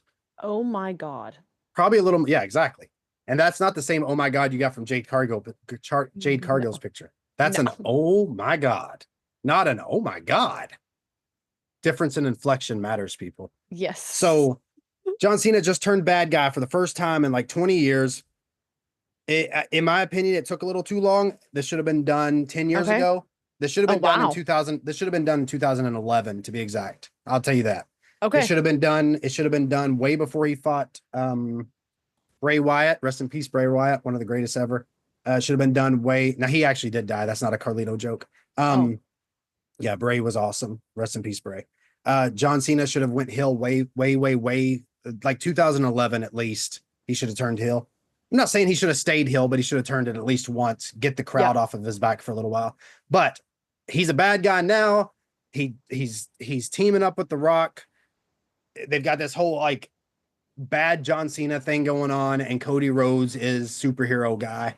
Cody Rhodes basically is Captain America at this point. Yeah, so, that's like what I literally watched it when that happened, and it was like we talked about this. It was so disturbing to me to like see them in this light. I want to hear what you got on that. Because as a non-wrestling fan, I want to hear what it felt like seeing The Rock do this and seeing John Cena in this way. Well, because it's like, so in my background, just working with them, like I've taken care of both of them. I've seen them come into the restaurant. Like I see them from a different perspective. And so I'd never seen them in this light. I'd never seen The Rock in this light. He's a very like warm, engaging person, like, you know.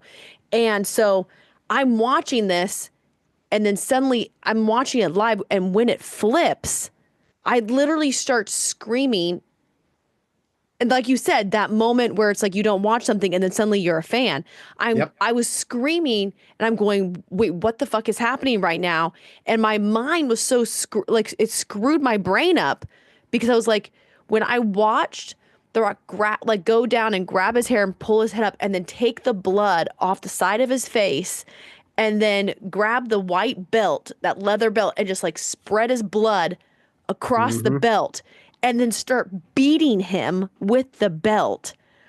I literally was like, kept hitting like David. I'm like, what is like, I was like, I'm like, okay, this isn't real. This is not like, he's not this person. Like he would never do, like he wouldn't do this in real. Like I kept having to tell myself that this is not what he would do. But also seeing John Cena was like, I mean, as weird as it is, I kind of like, just because like watching his movie, like I kind of like, okay, I could see that happening. Like he just kind of looks. Yeah, you can see John Cena. Dude, he just looks. I don't know. I'm like, he feels like that kind of guy that would just literally like flip on anyone.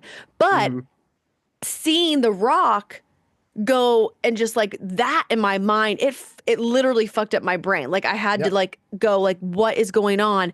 And I was so hooked that I went and started researching, what does heel mean? What does this mean? And it wasn't for anyone else's benefit except my own, because I was like, why is this happening? And why would he do this? And now, like, that was just, it literally like, just like, it just flipped my head. I was just like, this is, I don't like, no. Here's a question I have.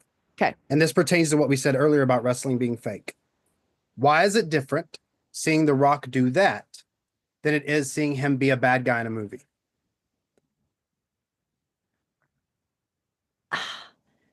That's the dichotomy that people don't understand, because they say it's fake, it's whatever. But why is the emotional response to it different? I don't, you know what? That is, wow. Now that's a psychological, that is have you ever seen true. Doom? Have you ever seen Doom? Yes, of course. Carl Urban and The Rock? Yeah. He's a bad guy in that movie. Spoiler alert. Yes. If you haven't seen Doom, it was like 2003. What are you doing? I know. I was like, I'm like, spoiler alert. Spoiler alert for 12 Angry Men, which released in the 1940s. Dude, it'd only be a spoiler alert for me. It's like spoiler alert from Aliens from Outer Space. Who has it? Everything for me is a spoiler alert. You're like, if you haven't seen it, spoiler alert. That is, I honestly, that's like, that is something I'll have to think about, because that was like, I think, because I see him, he embodies wrestling. Like even when he was like, when I saw him meet with Vince McMahon, he was in, like, I watched him go into this wrestling, like he's a wrestler. Like this is his career. It didn't feel different than his energy of just like, oh, this is who he is. there was still this power dynamic between them that you're like, oh shit, this is real. Right. And I think, and the same thing when I've seen him with the other wrestlers that come in, when you're in a movie, when I've watched him, Emily Blunt, like she's my love Emily I love Blunt. her. She's so good. I love them. Did you see Stuntman? Yes. Or Fall Guy? Fall Guy. Fall Guy. No, Fall Guy. It was great. Yes. That movie deserved more attention, by the way. It's it was really good. It was amazing. And so I've watched Emily Blunt and him on TV or on movies. I've then watched them in person interact with each other, and you see two very distinct people. Like you see one, they have a lot of fun thing, but it's like, oh, that's their actor self, and then this is their human self. Right. But when I've seen The Rock come in with all these, like it is the energy dynamic. Sometimes it's very fascinating. It's still there. Like it's not like, it's wild. It feels more real. Mm-hmm. And then than I've ever seen it. I don't know how to explain it. It is so real. Like he has built everything he does, he puts in to WWE. It is like, right. And everything even his career, he stayed true to himself and the history that he has with his family and wrestling and just everything they've struggled to survive. And I'm just like reading about his life and everything, like just following that. Like I followed him in that aspect. Like I want to know about his life. But like watching that struggle and the family history, that isn't made up. That isn't a script. Right. That is who he is. So I think that's also why it kind of fucked me up, because you see not someone just in a movie once, but he has been in this role all his life. And I think it's the same with John Cena. Like you see them never break face. Like it isn't like they go to another movie and they're another person. Like I've seen that. It's like, no, this is like a continuous, like you said, the story, to have a lifelong story of 10 years and then to have John Cena now turn heel. You know, it's kind of like, which, like you said, it's like, I'm like, oh, I could have seen that coming, but I didn't see the other aspect. Anyways, so yeah, that's, as someone who wasn't a wrestling fan, but is like a fan of him. And then, like you said, I'm like, oh my goodness, I'm suddenly a fan. Like I'm so drawn in. Like the music to me, I'm just like the music and the entertainment of it. I'm just like, oh my goodness. I don't know what's going on, but I want to be in that room. And I'm like, I want to go to one of these shows. Like, this is insane. Yeah. Like, I want to be a part of that energy. I literally am like, dude, I want to be there. Yeah. I took an ex-girlfriend to a wrestling show with me once. And this was just a little like rinky dinky. I don't want to say rinky dinky because it was awesome. Yeah. But just an indie show. Owensboro, Kentucky actually has a really good indie scene. They've got some really good wrestlers down there, but surprisingly, they don't have anything good else. But sorry, guys. that's just truth. This is my heel turn anyway, so whatever. Yeah, this is heel turn. Let me tell you something, brother. Owensboro, Kentucky can suck rocks. We love you all. No judgment. No, I don't. Anyway, Okay. so that just love on the side of the screen. No, I get entirely what you're saying. So like, because the reason is because when I took my ex to that wrestling show, she didn't care about wrestling. She went. She didn't hate, didn't have any like, no. Yeah. She went, but she didn't care about it. And the entire time she was, ooh, yeah. ooh. Yeah. Because you get invested into it. It's like, yes. if you were to sit in a live recording of a TV sitcom. Yeah. They have a sign that pops up that says applause. They have to tell you to clap, or they have to tell you to laugh. Yes. You don't have to have that with wrestling, because the wrestler's job is to be the applause sign. Man. The wrestler's job is to be the time to laugh, time to cry, time to boo, time to cheer sign. There is no script for the crowd. No. The crowd is going to do whatever the hell the crowd wants to do. And I think that's what you feel. And that's where it's like, I watch them come out and control the room and control the narrative. And then their patience to pause and wait for the tension to build. Yep. And there is no pushing it or demanding it. It is just, you can literally feel as The Rock pauses or any of these other like professionals that come out there, and everyone's like, I can literally feel like the breath being held, the tension building up, and then just like that, like explosion, like that. It's just the release. Yes, the release. And I'm like, it's magic. It's magic. magic. Yes, it is. But it's control. Like the fact that Yes. they know the Well, rhythm, they know beyond it. that, even it's like with The Rock, he's got so many things. When he says, "Finally, The Yes. Rock has come back to Las Vegas," the entire crowd is doing that with him. Yes. In the rhythm, in the beat, at time, at the thousands of people In at unison. the exact same time. When he goes, "Oh," and says, "What The Rock is cooking," the entire crowd is saying it in beat, in time, in Yes. rhythm, at the same time. Thousands of people. When you're talking about WrestleMania, you're talking tens of thousands of Yeah. people. This is not a TV applause sign. This No. is not a sitcom laugh track. This is a single man standing in a 20-foot square with a microphone and getting every single person in there to say his words, not Yes. scripted words. No. These aren't scripted. These are words he said. And like, they didn't script the word jabroni or The Rock eat loving Well, and pie. They didn't script that. No, and I think that's what you feel like, even when like I was like, I felt so lucky. I still do. Like I got to like his mother. I got to meet his mother and like her energy, and then reading about the history of just like his dad and that legacy that's there. First I'm like, ever African American tag team champion in yes, history. Yep. yes. And I'm like, this to me, I'm like, this is more. And I think that's probably what shocked me, because it's like, oh, I see his family, I see his kids. Like you can feel the history. You can feel like, you know, when you see people on social media and you're like, oh, they're doing their celebration of their culture and all this.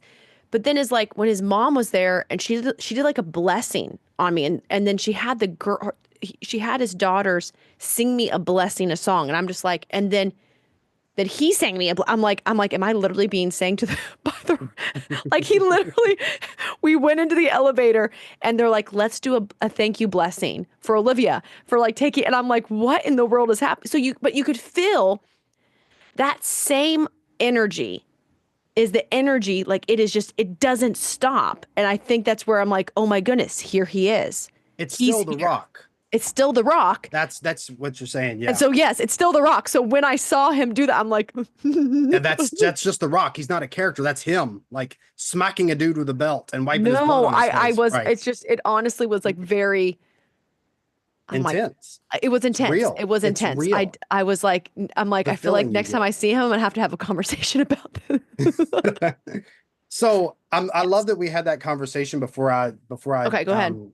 Before I predict this match. Predictions for the John Cena versus Cody Rhodes match is a little bit different than I think people are going to agree with. I don't think I'm going to be right. I think I'm going to be wrong, actually. But you're like, but I'm still putting it out there because this is what I want. This is what I want to happen for sure.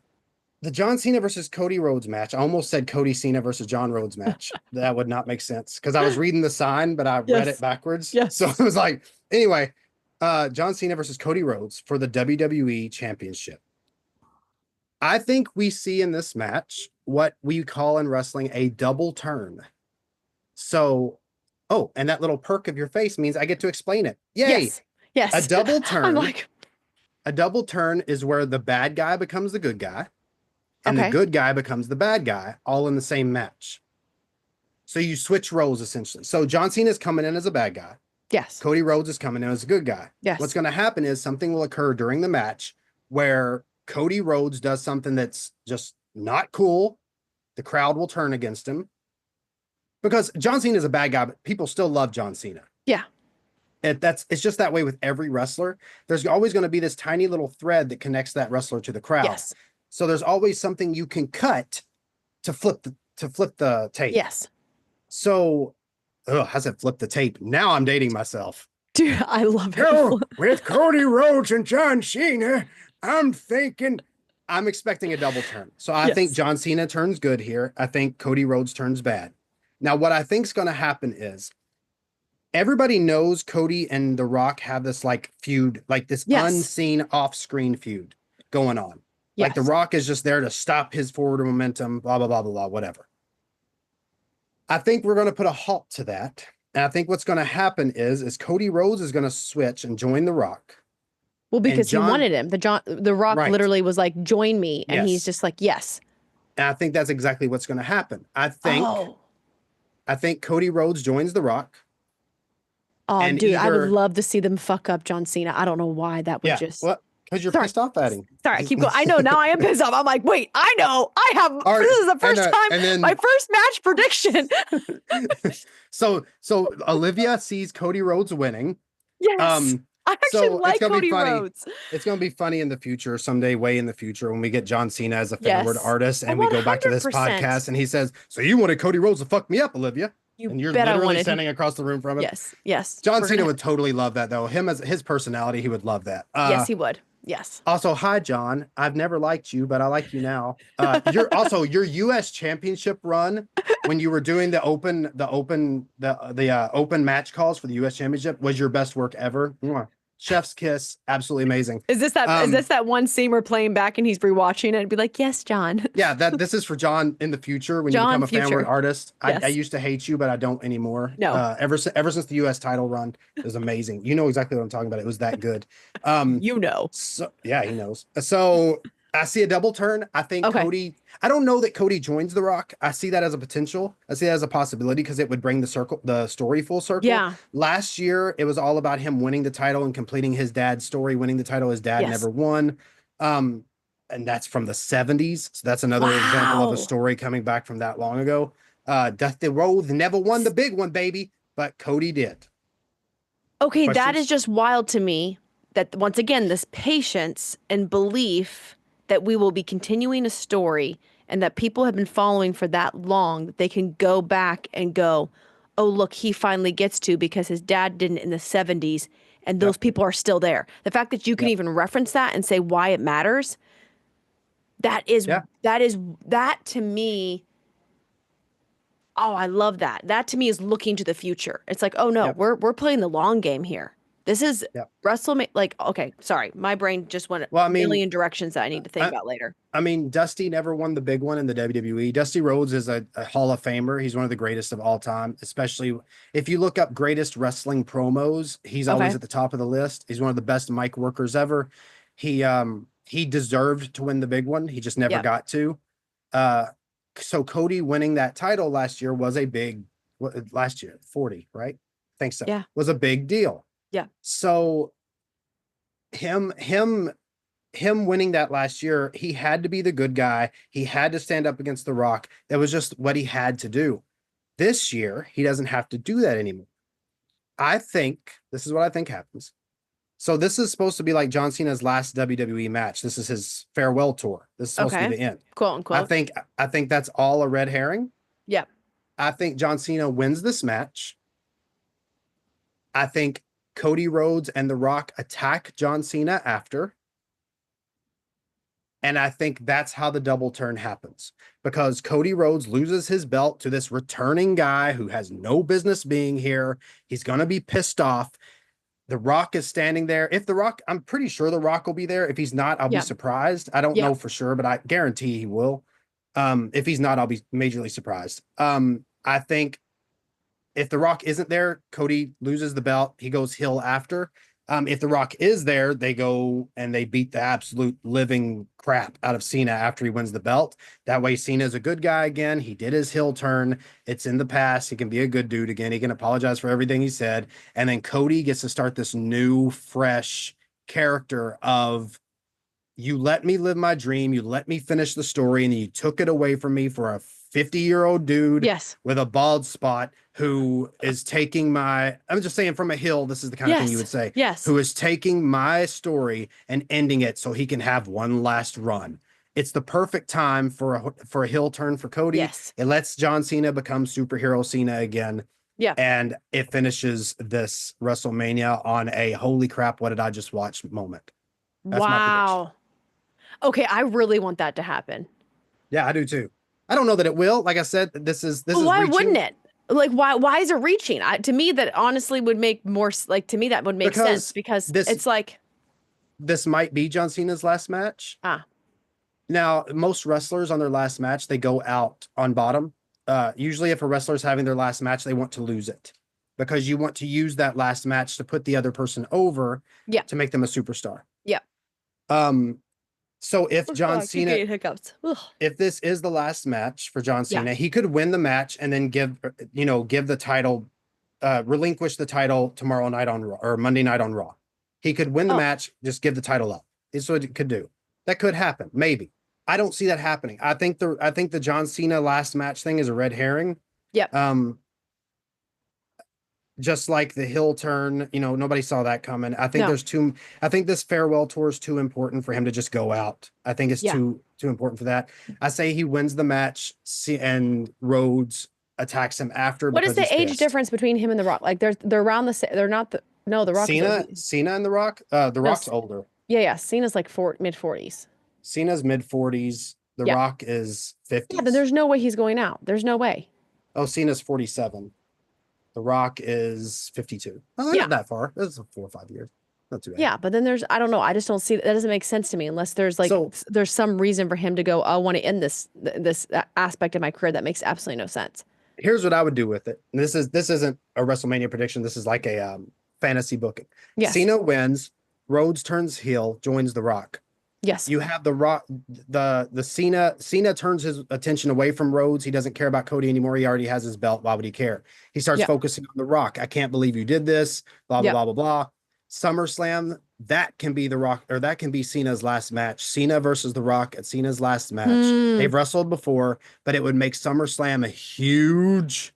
SummerSlam would be massive.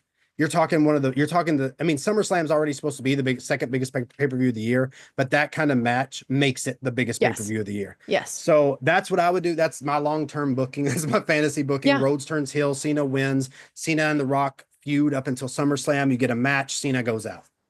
That's awesome. his retirement match. That's what I would do. Dude, that's sick.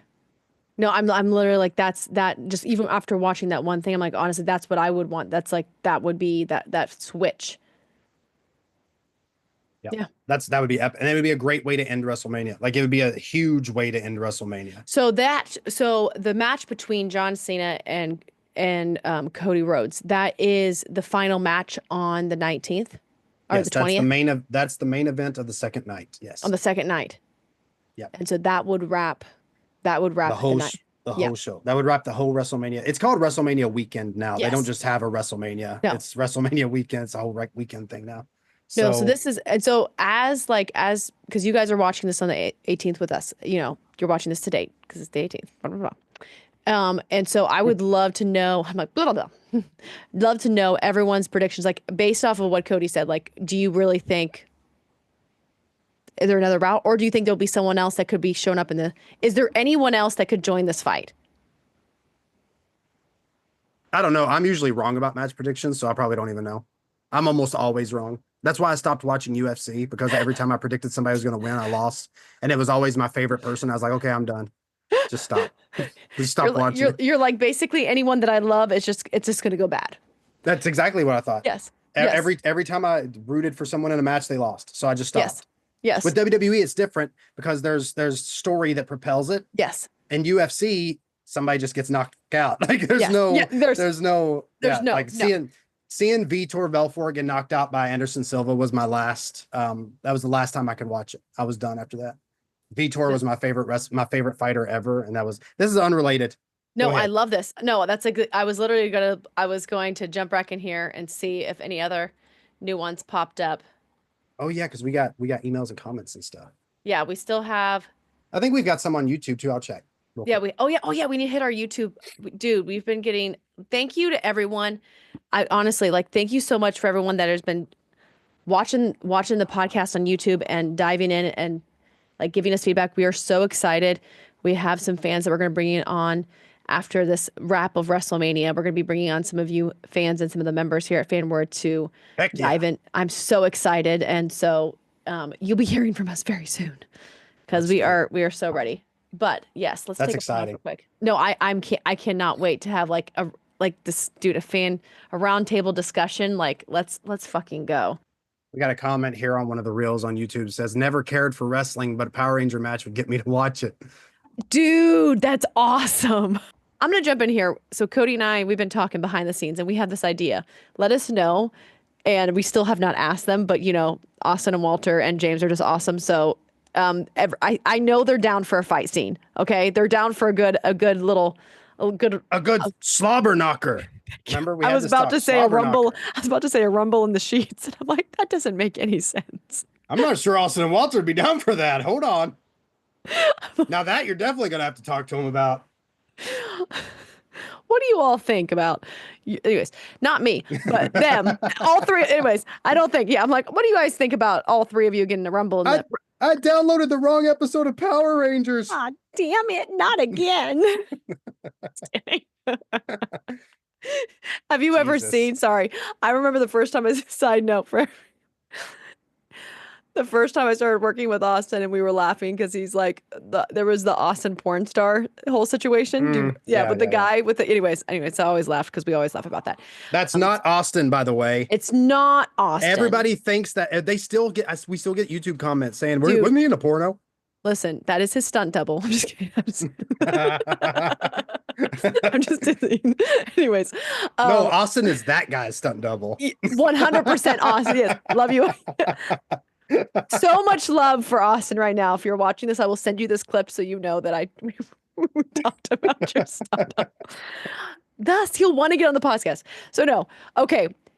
We want to have fans send in their fight predictions with any superhero, wrestling, whatever, any fight scene that you could create with a character. And you're going to throw the scenario at Austin and Walter, and they have to figure out how they are going to fight back as Jason and Zach, as their... Yes, they do get their Power Ranger abilities. Yes, they have to have their Power Ranger abilities. We will have their Power Ranger abilities listed for them so they can... They're getting up there, guys. They're getting, Listen, yeah. I didn't say that. Just letting you know. Saying, it's been 30 years since Cody is turning heel. God, just kidding. I already turned heel, brother. I joined the NWO. Cody's turning heel. Listen. And then I think we also need to we need to reach out to James and bring in because he is martial artist, just loves a good fight. Loves a good fight. Loves comic books and superheroes and stuff. Dude, and absolutely loves it. Perfectly. Yes. And he has the mouth and nothing. He is Deadpool. If anyone can show us that having a mouth on you can absolutely, you do not need any fighting skills, just a big mouth, then it is Deadpool. And, that is James. I love you. I don't know how that sounds like a compliment, but it's meant to be a compliment. So anyways, okay. Cody. So I've got some YouTube comments, brother. Give me the comments. Give the names. Let's do it. This name appears to be Korean, so I'm not going to try to pronounce it. I'm going to try to pronounce it. I live in Asia, so. Youngjun Art from 3 days ago said, never cared for wrestling, but this would get me to watch it when we were talking about the Red and Black Ranger versus the Hardys in a ladder match. Hell yeah, brother. I'd watch it too. But I'd watch it without it. So that would definitely get me to watch it.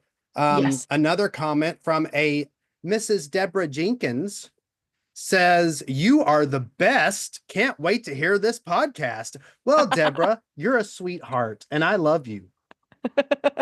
Mr. Glock 22 says, this is on my reel where I was, let me tell you, advertising the wrestling at this podcast. Yes. How does this not have any comments? Laugh emoji. Definitely a tier 1 wrestling voice. Oh my God. Mr. Glock's a genius. He knows what he's talking about. Mr. Glock. We love you, Mr. Something about you. We love you. Love you, baby. Love you. Okay, I'm going to do one here. So we did our last week's the how to find your creative inspiration. We have a comment here from Madam Blue Productions. I like her. She likes talking about her. She likes being on our podcast. I know. We're just going to give a little shout out. Madeline is going to be joining us at some point. So she is our hardcore fellow writer and Lord of the Rings fan. We met at PMC. Love Power Morphicon for bringing so many of us fans together. The epic thing is you met someone at a Power Morphicon and they're going to come on to talk about Lord of the Rings. How cool is that? That's exactly the shit that I like This is what it was like. Madeline, like we were staying there talking about, we're at PMC. We met up because she's a member and we're like, oh my goodness, we've got to meet in person. We were so excited. We hugged each other. We were like, she went through the line, was going through her stuff. And then we literally just dove in to Lord of the Rings. And that was like, because next week she was going to, I think it was Utah. And they were having a whole Lord of the Rings Comic-Con, and she was able to meet all the actors. Like they actually got all together. So it was super, like she was just, anyways, you'll have to see her picture. She has awesome stuff. But she said, honestly, since I started writing at 13, my inspiration comes from characters suddenly coming to the forefront of my mind, characters I want to play myself. So I write scripts for myself, but also to get emotions out of my own head. If I'm angry about something, a character is going to yell or take out their anger on someone else in a scene. As for writer block, it is the bane of my existence, but also inspiration burns from somewhere deep inside, and it spawned from something in a story giving me goosebumps. My creative energy is based on feeling. If I felt something, it stayed with me. If I want to jump into the screen and immediately be in the story, it stayed with me. Feelings, feelings, feelings. I'm like, when I heard this, it also reminded me, what was the one line? I'm like, get all the emotions outside my head. But there was, oh my goodness, there was this one, spawned from something in a story giving me goosebumps. It made me think of you and how when we talk about writing and we talk about those scripts and like getting into that space and you're just like, and it spawned from, I just loved it. Anyways, I think it's the word spawned. I don't know why. Great word, it's definitely Madeline. the word spawned. Great word use. Yeah. So about what she said about writer's block. Writer's block is terrible. It plagued me for literally decades. What I've found solves it for me is having a creative discussion with another person who is creative. See? So if you we're go here, to guys. someone, and I've got more comments to read too, because we're backlogged because we didn't do it last week. Okay, good. Love it.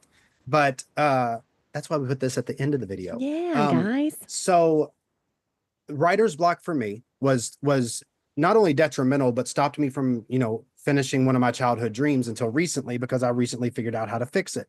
My writer's block was always solved by talking to other creative people about creative things. Because when you talk to someone who isn't creative about a creative thing, it actually kind of feels like you're pushing it down, or they're not intentionally pushing it down. But since I think it just started pissing and pouring. Yeah, it did. It's raining really hard. Oh shit, pissing and pouring. Pissing and pouring, tell you what. So the thing about creatives is we want to share our creations with people. That's why a lot of the reasons most of us do it. A lot of us don't care, but the ones who do, we want to share it with other people. The problem is that when we share it with someone who isn't creative or isn't of the same mind, they can say, oh, that's what you used your time for, or I don't really get it, or oh, that sounds good. And what that does is it makes your grand idea, this thing that matters more than anything in the world to you. I know I'm a writer. It makes it feel less than. Yes. Oh my God, yes. Find a person, and I'm going to make a recommendation here that some creatives won't like, but I'm going to say find a person first. Find a person like my friend Bobby or like Olivia, who you can have a creative conversation with that does not make your idea feel lesser, but it puts it on a pedestal and a platform to where it's almost revered. And guys, if you haven't found a person, you can start with Cody and I here in the podcast. Okay. Absolutely. 100%. We're your people. We have our emails listed in the listed in the description. Please email us. For real. No, that's why I said, I was like, until you find maybe that person you can talk to, like start here with us, because let us be your people. That's why we do this. Yep.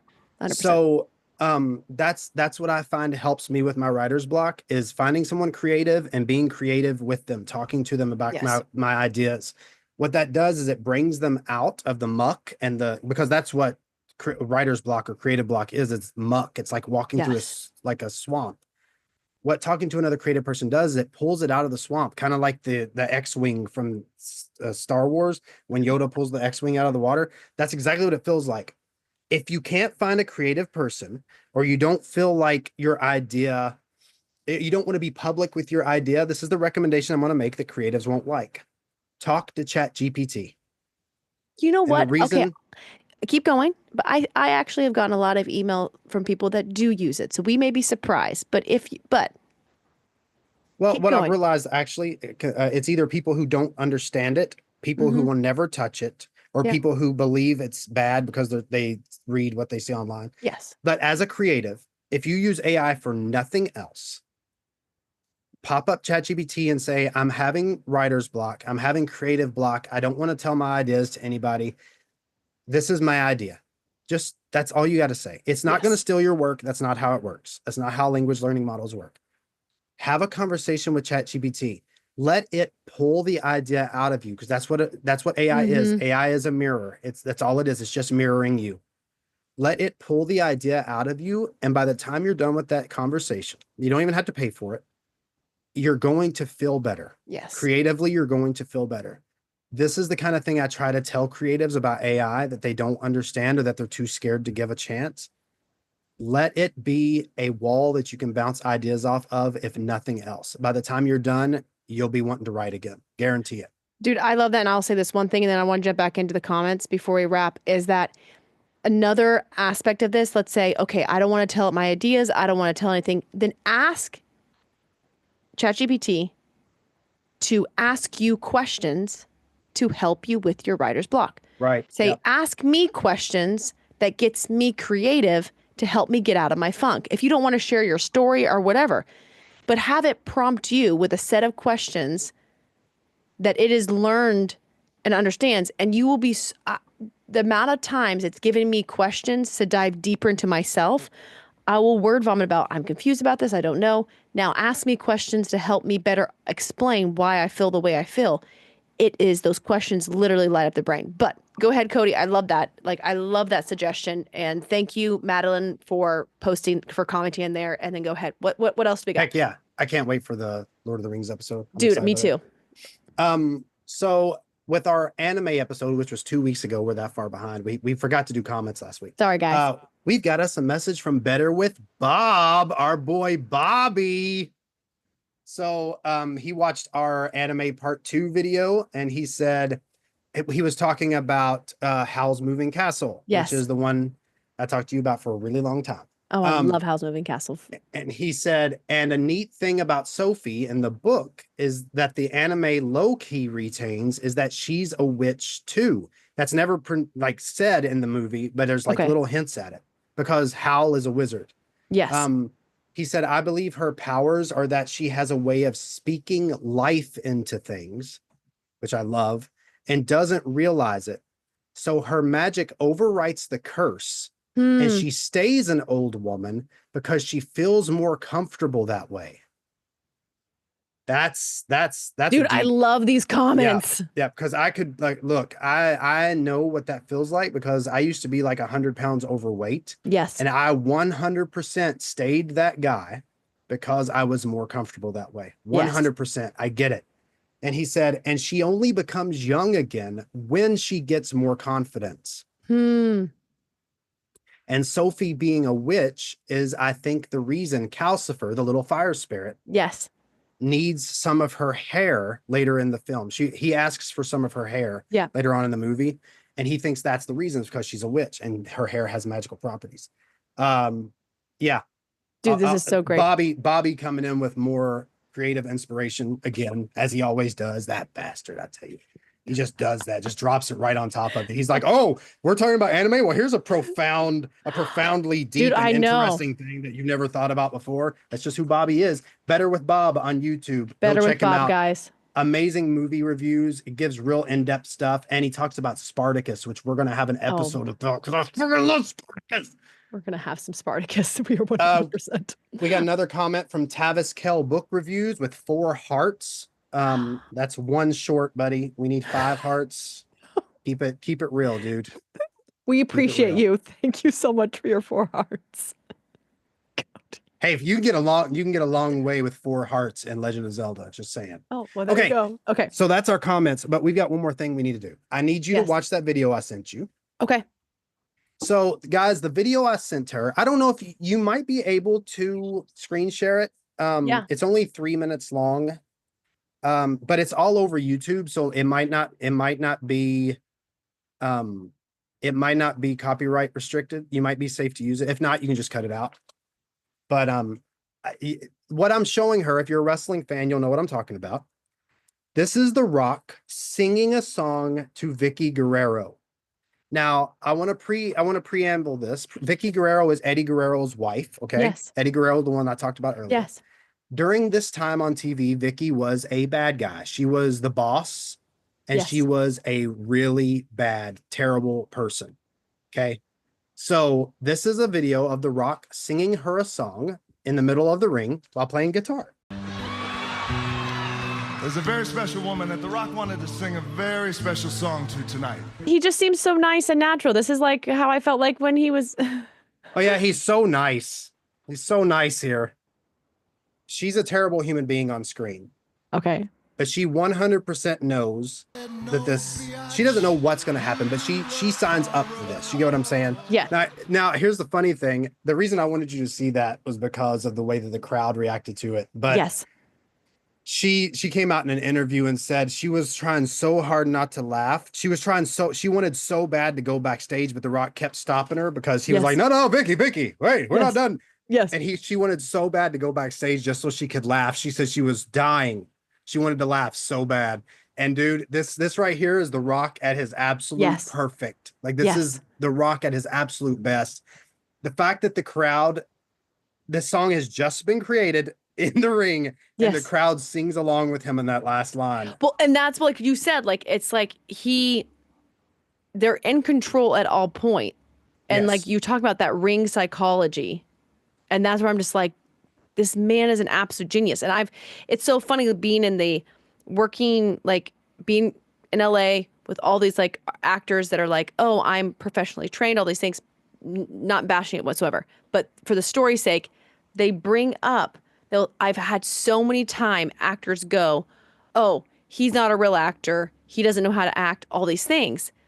But I'm like, but it's more than that. He knows how to control. He knows how to move the crowd. He knows how to give people what they want. He understands his job and what his purpose is so well.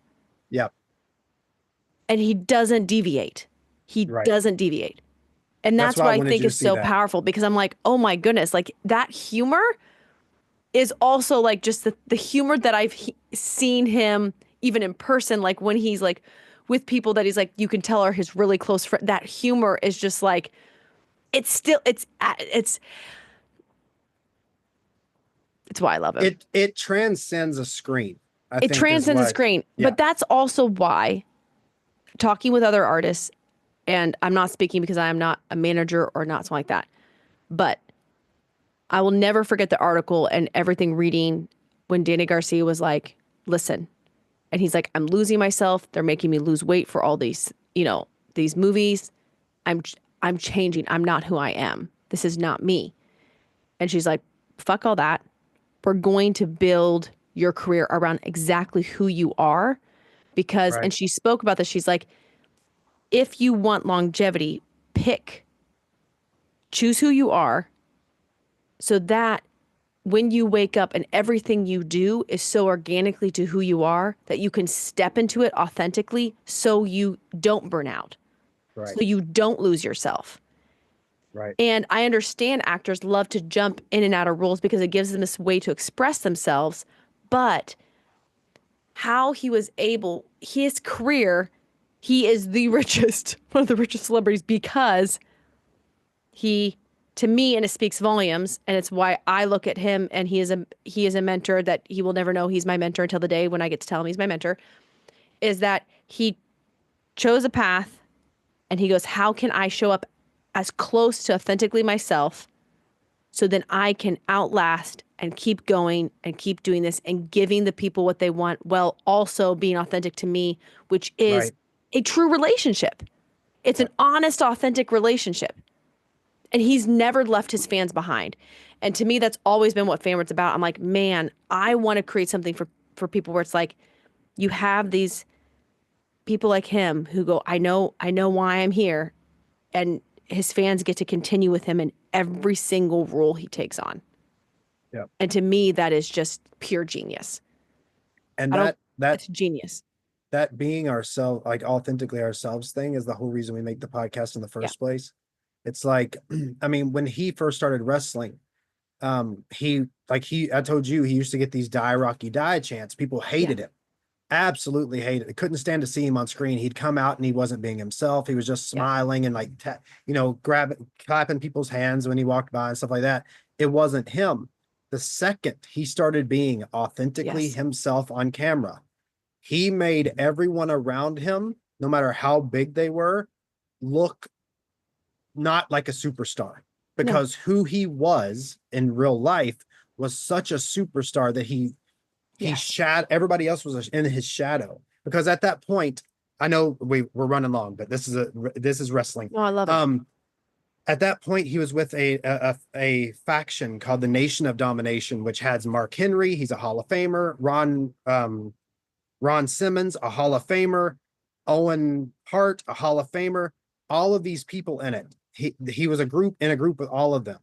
And when he first started being himself, he made every single one of them look like nothing, because when he was on screen, he radiated a presence that was so who The Rock is. Yeah. He was undeniable. It was impossible. You know, they say that when somebody, like in a movie, when somebody's really good, they say they steal the screen. They steal every scene they're a part of. That's what The Rock did. And it wasn't in a bad way, as in like nobody else around him was good. It was just that he was so good that no one else came close. He was himself, because when people resonate when someone is authentic, it gives them permission also to be themselves. Yes. And the whole saying of, the majority of people don't care about you. They care about the way you make them feel seen and heard, and that they find themselves in you. They see a version of themselves. And to me, anytime we show up authentically as creators, actors, artists, entrepreneurs, parents, siblings, I don't know, however, we're in every aspect of our life, if we show up in that sense, it gives people around us to also be themselves, which then bonds you together. And you can then, it's that kind of relationship where you can have the opposites truly attract, because two people that are completely opposites and may never have the same interests or hang out with each other, but they're both so authentically themselves, they're seen in each other's authenticity. Mm-hmm. And that's what this is building. Like what we're trying to create here is like, listen, just show up as yourself. We're here for that. Right. That's authenticity with being kind and causing no harm is where the world comes together. And so anyways, I think I'm in the middle of a monsoon right now. Dude, I wish you could show me the camera. I'm like, I want to see it. Like, this is wild. Anyways. It hasn't rained in this is not rainy season. This is dry season in Bangkok. So I had an earthquake earlier today, so. Oh, hey, we had one of those a couple of weeks ago. We don't even get earthquakes here, but that one in Myanmar that was so wild. Big. I will be honest, I panicked. I was so worried that you weren't okay. Yeah, I had 8 messages from you, like a missed call. God, I know. Don't be obsessed with me. Chill out. I love you. There's a Why are you obsessed with me? Oh my God, it is so true. I'm so obsessed. This has been way too much fun, dude. Okay, Like, been amazing. We love you guys. 6 hours. Yes. Cody is just waking up. I'm just about to go to bed. Oh, dude, I could do 4 more hours of this. Listen, friends across the country. This is how we do it. This is how we keep it. Let's talk wrestling. Let's talk NWA in the 80s. Let's go right now. So Magnum TA. Oh my God. Let's talk Magnum TA's motorcycle crash. Oh. Guys, this has been a blast. We're going to come back. Let's talk late 90s WCW and the NWO. Let's do it. Wait, you changed shirts and I missed it. I turned heel. Do you not remember? I know when it was black and white, but I thought I'm so used to seeing the yellow. Listen, I was there. I was present. I saw everything. I knew that. This guy. Don't be disappointed in me. All right, you better get off. We better end this thing or I'm going to start talking about wrestling again. Guys, do you want Cody to talk about wrestling again? Put it in the comments. Let us know. I'm going to do the thing. Too swing. NWO for life, baby. NWO for life, baby.